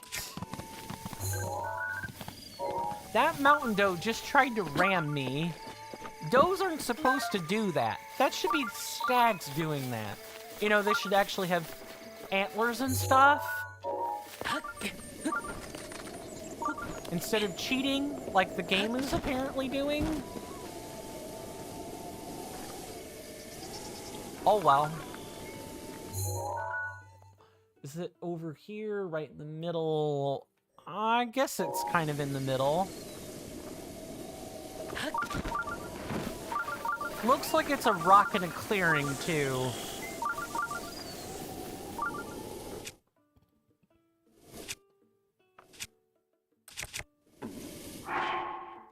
You know what that means, chat? Game don't want to help us? We gonna burn it up. Enact violence on the forest. That's what we're gonna do.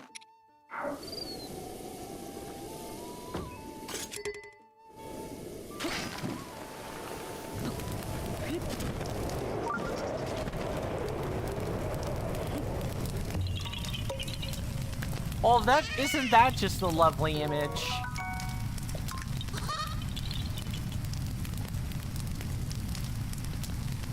Hold on, I need to take a quick recording of this.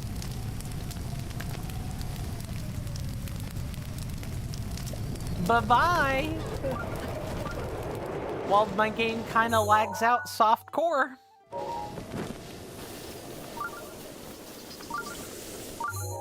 Oh, Hestu! Hey there, Hestu. Nice to see ya again, finally. Don't mind the commercially grown fire in the back.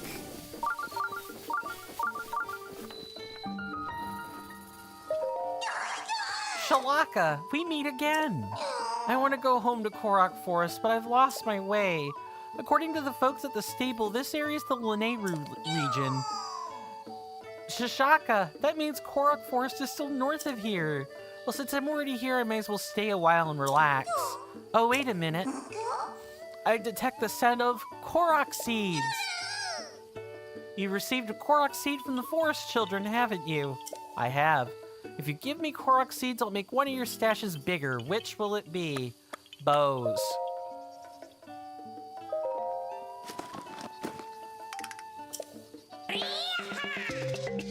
Everyone's daily dose, or like monthly dose of Hestu.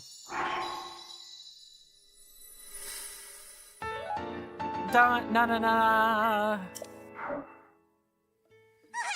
Expand a band, bow stash. So then a den, do you want to expand another stash? Bow. Shokay, just need 2 Korok seeds this time. Deal? Deal. Pop! Sorry, I'm getting carried away.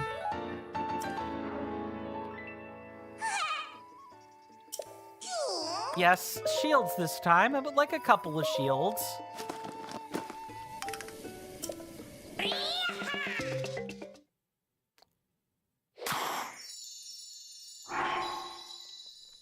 The shields are the category I could really kind of sorely use right this second. Shields. I know that he's not just gonna sit there and let me turn in all my Korok seeds, right? Sorry, I'm trying to be better about mashing the X button, but apparently, I could be only but so efficacious at all in one sitting. Yes. I will spend the rest of what I'm allowed to spend on shield or weapons, excuse me.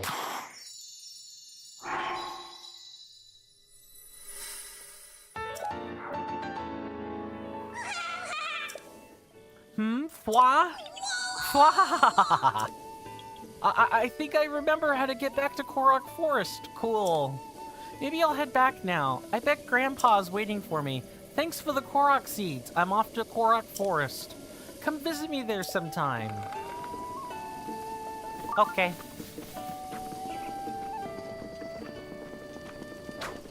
Hi! Ha-ho, you some kind of wanderer. Something like that. I don't care who you are, just let me an ear. I finally got it in my hands. A legendary weapon. A legendary? The legendary. Amazing, prepare to be jealous. I'm sure you heard of it. You know, the legendary weapon that only the chosen hero can wield? It's called the Master Torch.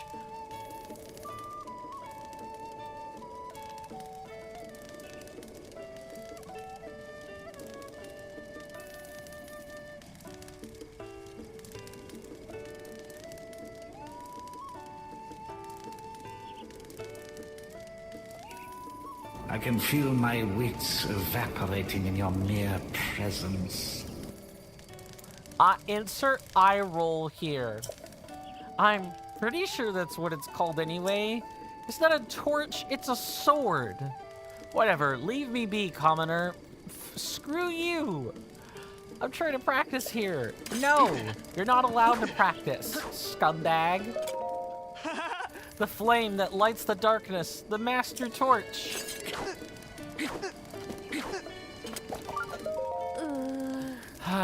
What's the matter, Amy? My older brothers Isra and Yolero play all day long, but I have to stay here and give directions. Directions? Yeah, Chapter 4, Article 9 of the Stable Association Regulations state, each stable must have personnel ready to give directions to visitors at all times, and somehow I got stuck with this dumb job instead of playing like my brothers. I guess that's what I get for being the only person at Wetland Stable with a grasp on geography. Okay, let's get this over with. What do you want to know about the surrounding area? Zora's domain. That's about it. That's to the east. What about west? Great question, Mr. Perceptive. Hyrule Castle. There's a hidden escape route from Hyrule Castle called the East Passage. I hear it leads directly into the castle. It was made for the old royal family though, so who knows if it's still usable. North? You know, Death Mountain and some other junk. Alright, next. I have to go. You want to know what's south of here? Me too, but I never get to leave this stable. If you really want to know, you should go ask at Riverside Stable, which, that's the Wetland Stable. South of here would be... That's the Dueling Peaks. That's real weird. South of here, there's no riverside stable at all. Whatever, small child. Hello, Picongo. They say the castle was destroyed 100 years ago. Somehow it looks even more majestic in ruins. Hey, we meet again. Are you traveling as well? I've traveled all over the world, so I'm happy to tell you about new places if you want. If you have a picture to show me, let's see it already. Check out my album. My album's name is Idris Alba, or however, whatever his name is. That forest, I get the feeling I've seen it before. I can't say for certain, but I believe this may depict the forest just south of here. No, wait, maybe it's the forest on the other side of the river, northeast of the bottomless swamp? I went for a stroll around there recently, and I feel like I may have seen a view like that. We meet again. Small kingdom. Did you see the shrine near the stable? I know quite a bit about the shrines. You see, my teacher was the court poet for the Hyrulean royal family, and also a member of the Sheikah tribe. He was well versed in ancient civilizations and surveyed ruins in the company of the princess, it seemed. Those memories seemed to bring him a great deal of joy when he would speak of them. Anyway, I should return to my craft. I happen to know a song about the ancient hero. It was passed down to me by my teacher. Do you care to hear it? Not right now. I see. Well, do let me know if you change your mind. You look like he's like... Coward. Coward. Only cowards don't let me take up 20 minutes of game time for cutscenes. Beetle? Yeah. Hey, welcome. Wow! Oh, you appear to have a bladed rhino beetle. Beetle loves bladed rhino beetles. Would you consider giving it to me? How about I treat you for this meat and rice bowl? Does it have an effect on it? I guess there's only one way to find out. Alright, you know what? Not half bad. Low level attack boost and heals 5 hearts. That's pretty good. This dish of rice and lightly seared meat is a mainstay all throughout Hyrule. I'll say. Beetle is so excited. You're such a sweetheart. I'll add this bad boy to my beetle collection. Yeah! Anyway, back to fit business. What have you got? Do you have arrows? I'll take arrows. I will buy... These sounds are so strange. Yes, please, let me buy all your arrows.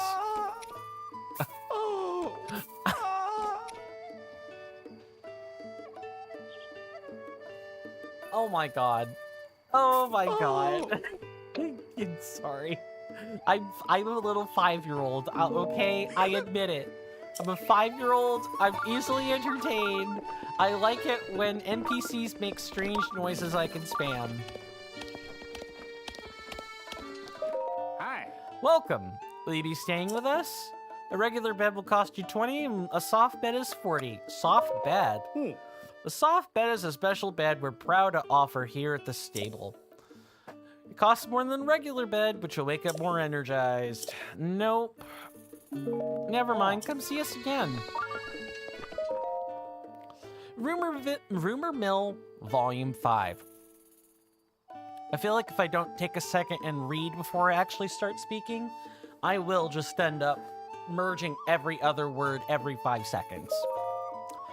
Hey there, Tracy here, representing the Speak and it shall appear, rumor-loving sisters. Have you heard gossip from your family members? Here's my current favorite. Dragons actually exist. No way! That simply can't be true. Is that what you're thinking right now? I used to think that too. But then I traveled to Lanayru, Akala, and Farron, and I heard some real eyewitness accounts. Of course these were scoops from children. Great, that makes you more credible.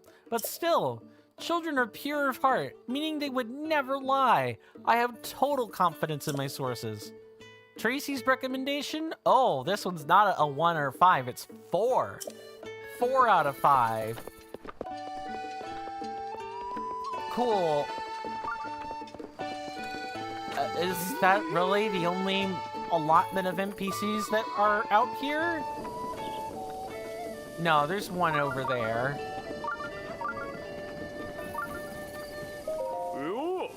Yo. Really? Another guy? The only people I can... Oh my god, you're a lecher. Get over yourself, kidsy. The only people I can meet here at this stable are men. What is this place? It's a filthy stable filled with nothing but unwashed men. And even when we were finally visited by Azora, turns out he's some manly prince guy who's a dude. Saddy's the only reason I'm sticking around this dump. The Zora? You don't know who the Zora are? They're like slippery fish people. Ah, yes. I could think of an insult with this. Slippery fish people. They live east of here, up Zora River in a place called Zora's Domain. They wanted me to stop by their domain because they need a Highlander for something. But I don't want to abandon Saddy or put him in danger, so I'm in a bit of a tight spot. Who's Saddy? Saddy? Well, I owe him my life. It's a pretty long story. Are you sure you want to hear it? Sure, tell me. Alright, here goes.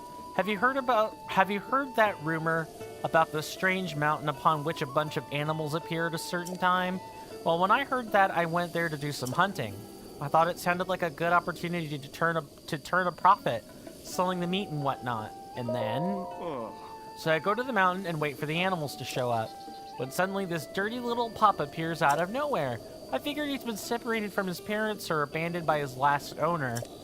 He starts begging for food, so I give him some jerky, and he runs off over a hill. And then, later on, I doze off for a little while, and when I come to, there's this big glowing beast standing in front of me. It caught me completely off guard. I couldn't even draw my bow. I just stared at it. And then the beast runs at me like it wants to trample me. Suddenly, the pup I gave food to jumps in between us. He starts barking at the beast, who was 10 times his size. All to protect me, even though he was trembling with fear. Oh, I'm on the edge of my seat. Then the beast recoiled a bit, so I took that chance to snatch up the pup and flee down the mountain, tripping and falling all the way.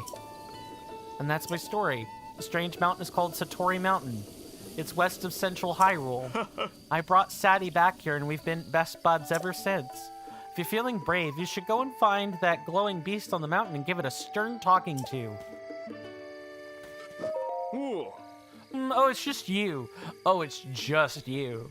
You're that guy I told my story to, but it's just you. You want something, or are you just here to disappoint me again? You seem grumpy.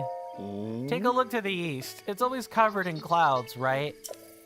Rain and stuff really sours my mood. Good thing Saddy's here to cheer me up. You want to hear a touching story about how Saddy and I became best friends again? No, definitely not. Bye. Girl, bye. Yeah, I don't want to hear whatever you have to say again. Hayawan Shrine. Oh, what's that back there, though? Oh, that's just a crane. Cool.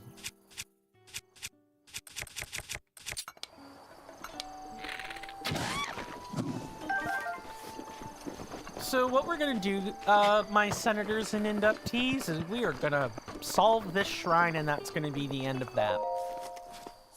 And then we're gonna continue, questing and shrining it up tomorrow. Tomorrow. Today's Sunday, right? Shit, it's Sunday. I totally didn't bleed time together. Yeah, it's Sunday. I gotta make the new thumbnail and everything and all that fun stuff.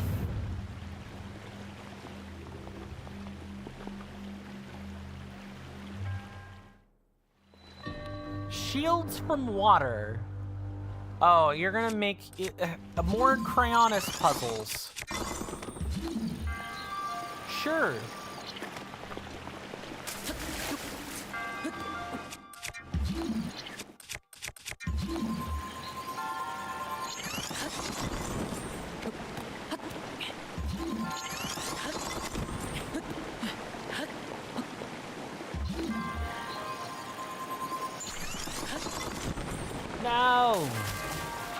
Okay, at least we still have the ice blocks.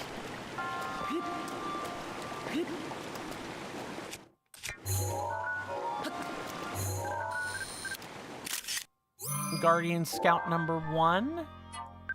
Glad we got that on the, you know, snap log. And we're gonna whip out the Lionel bow for this bad puppy.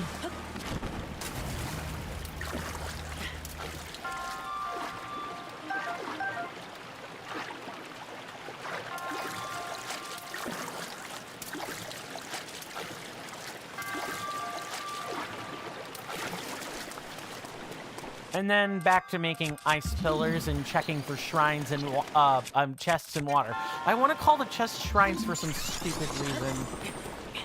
I will eventually break my brain of that, but it is going to take some time to do.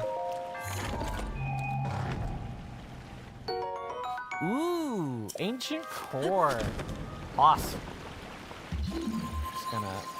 Just gonna make a platform.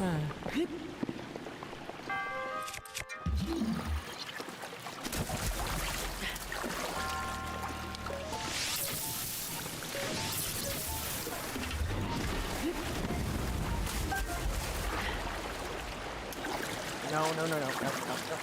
Oh, did I just lose all that loot? I did. So what happens when I don't get on the platform and kill these things? I lose loot that way. Oh well, it's not like an amount of loot I should really be, you know, losing sleep over. Still bad though.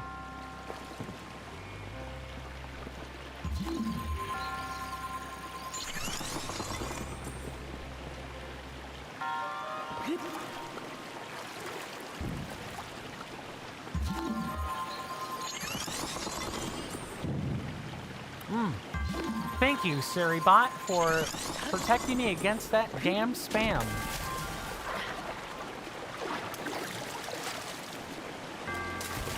It's worse than green eggs and ham. Oh, I don't think so, game. You're not denying me of this that easily.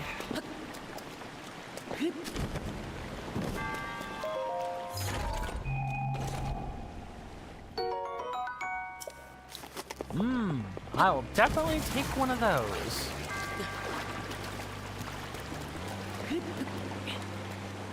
Okay, is that it, though? I'm gonna turn around back, and then there's gonna be something behind, right?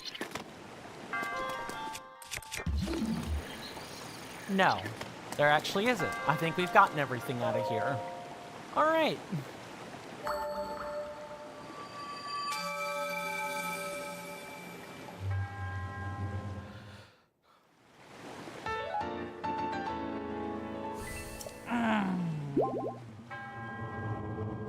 That's a nice pose you got there, Sir Monk.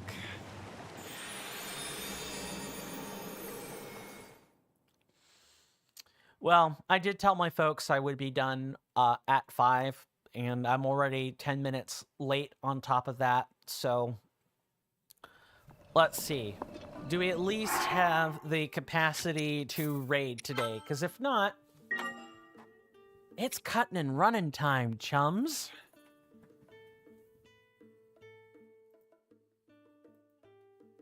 Doesn't really look like it, so we're going to be cutting and running today. I do want to thank everybody for hanging out with me today. I really do appreciate it, especially, you know, after the 5-day stint of not streaming. I am sorry about that. What can I say? Health issues happen, and I make other content besides streaming as well, and I do take that about as seriously as I take this, so thanks for the latitude, everybody. But before we go, and in an effort to conclude Twitch and YouTube at the same time, let's get those 2 streamer shoutouts for the day done.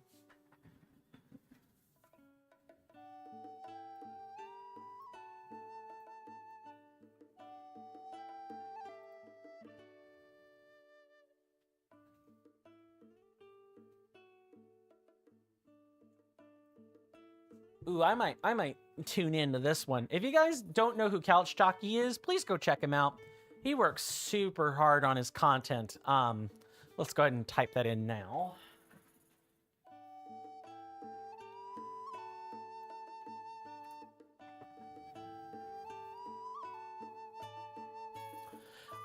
He's doing a Chrono Frostmancer style build in Path of Exile 2, which those are two things that do generally get my attention, is temporal magic and, you know, frost. It's not lightning magic though, sadly, but take what you can get.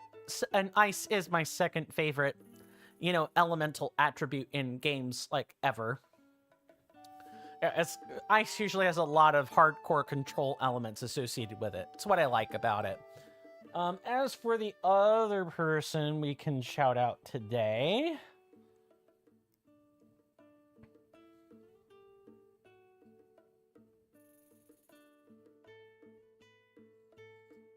you know what? I'll do it.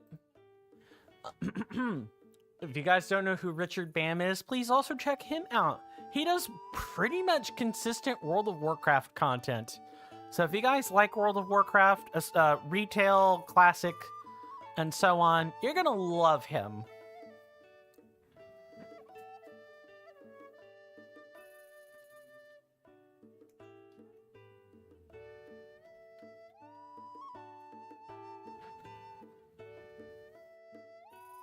He's currently playing some right now. I don't know about the new setup or anything, but hey, you know, I want to support creators big and small whenever I get the chance. You know, especially because, and even if, you know, I'm not part of these two streamers communities, not even remotely anymore. So, but I want to support them all the same, and maybe someone listening to me will go check them out, and they'll be a consistent supporter on their end, way more than I ever could be. We're going to pick it back up tomorrow at 1 p.m. Eastern Standard Time. I stream every Monday, Wednesday, and Friday, and sometimes I stream on weekends. But at the very least, I do stream Monday, Wednesday, Friday from 1 p.m. Eastern Standard Time to 5 p.m. Eastern Standard Time. That hasn't really changed. I don't foresee it changing, at least until way, way later on.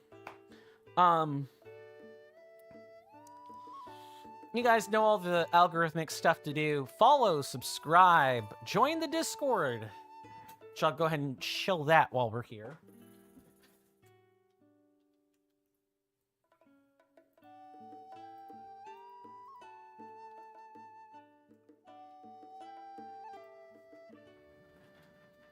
We have a pretty quiet community, but I am looking to change that day by day. I've got lots of cool resources in there. Please go and check that out. Check that stuff out if you are so interested.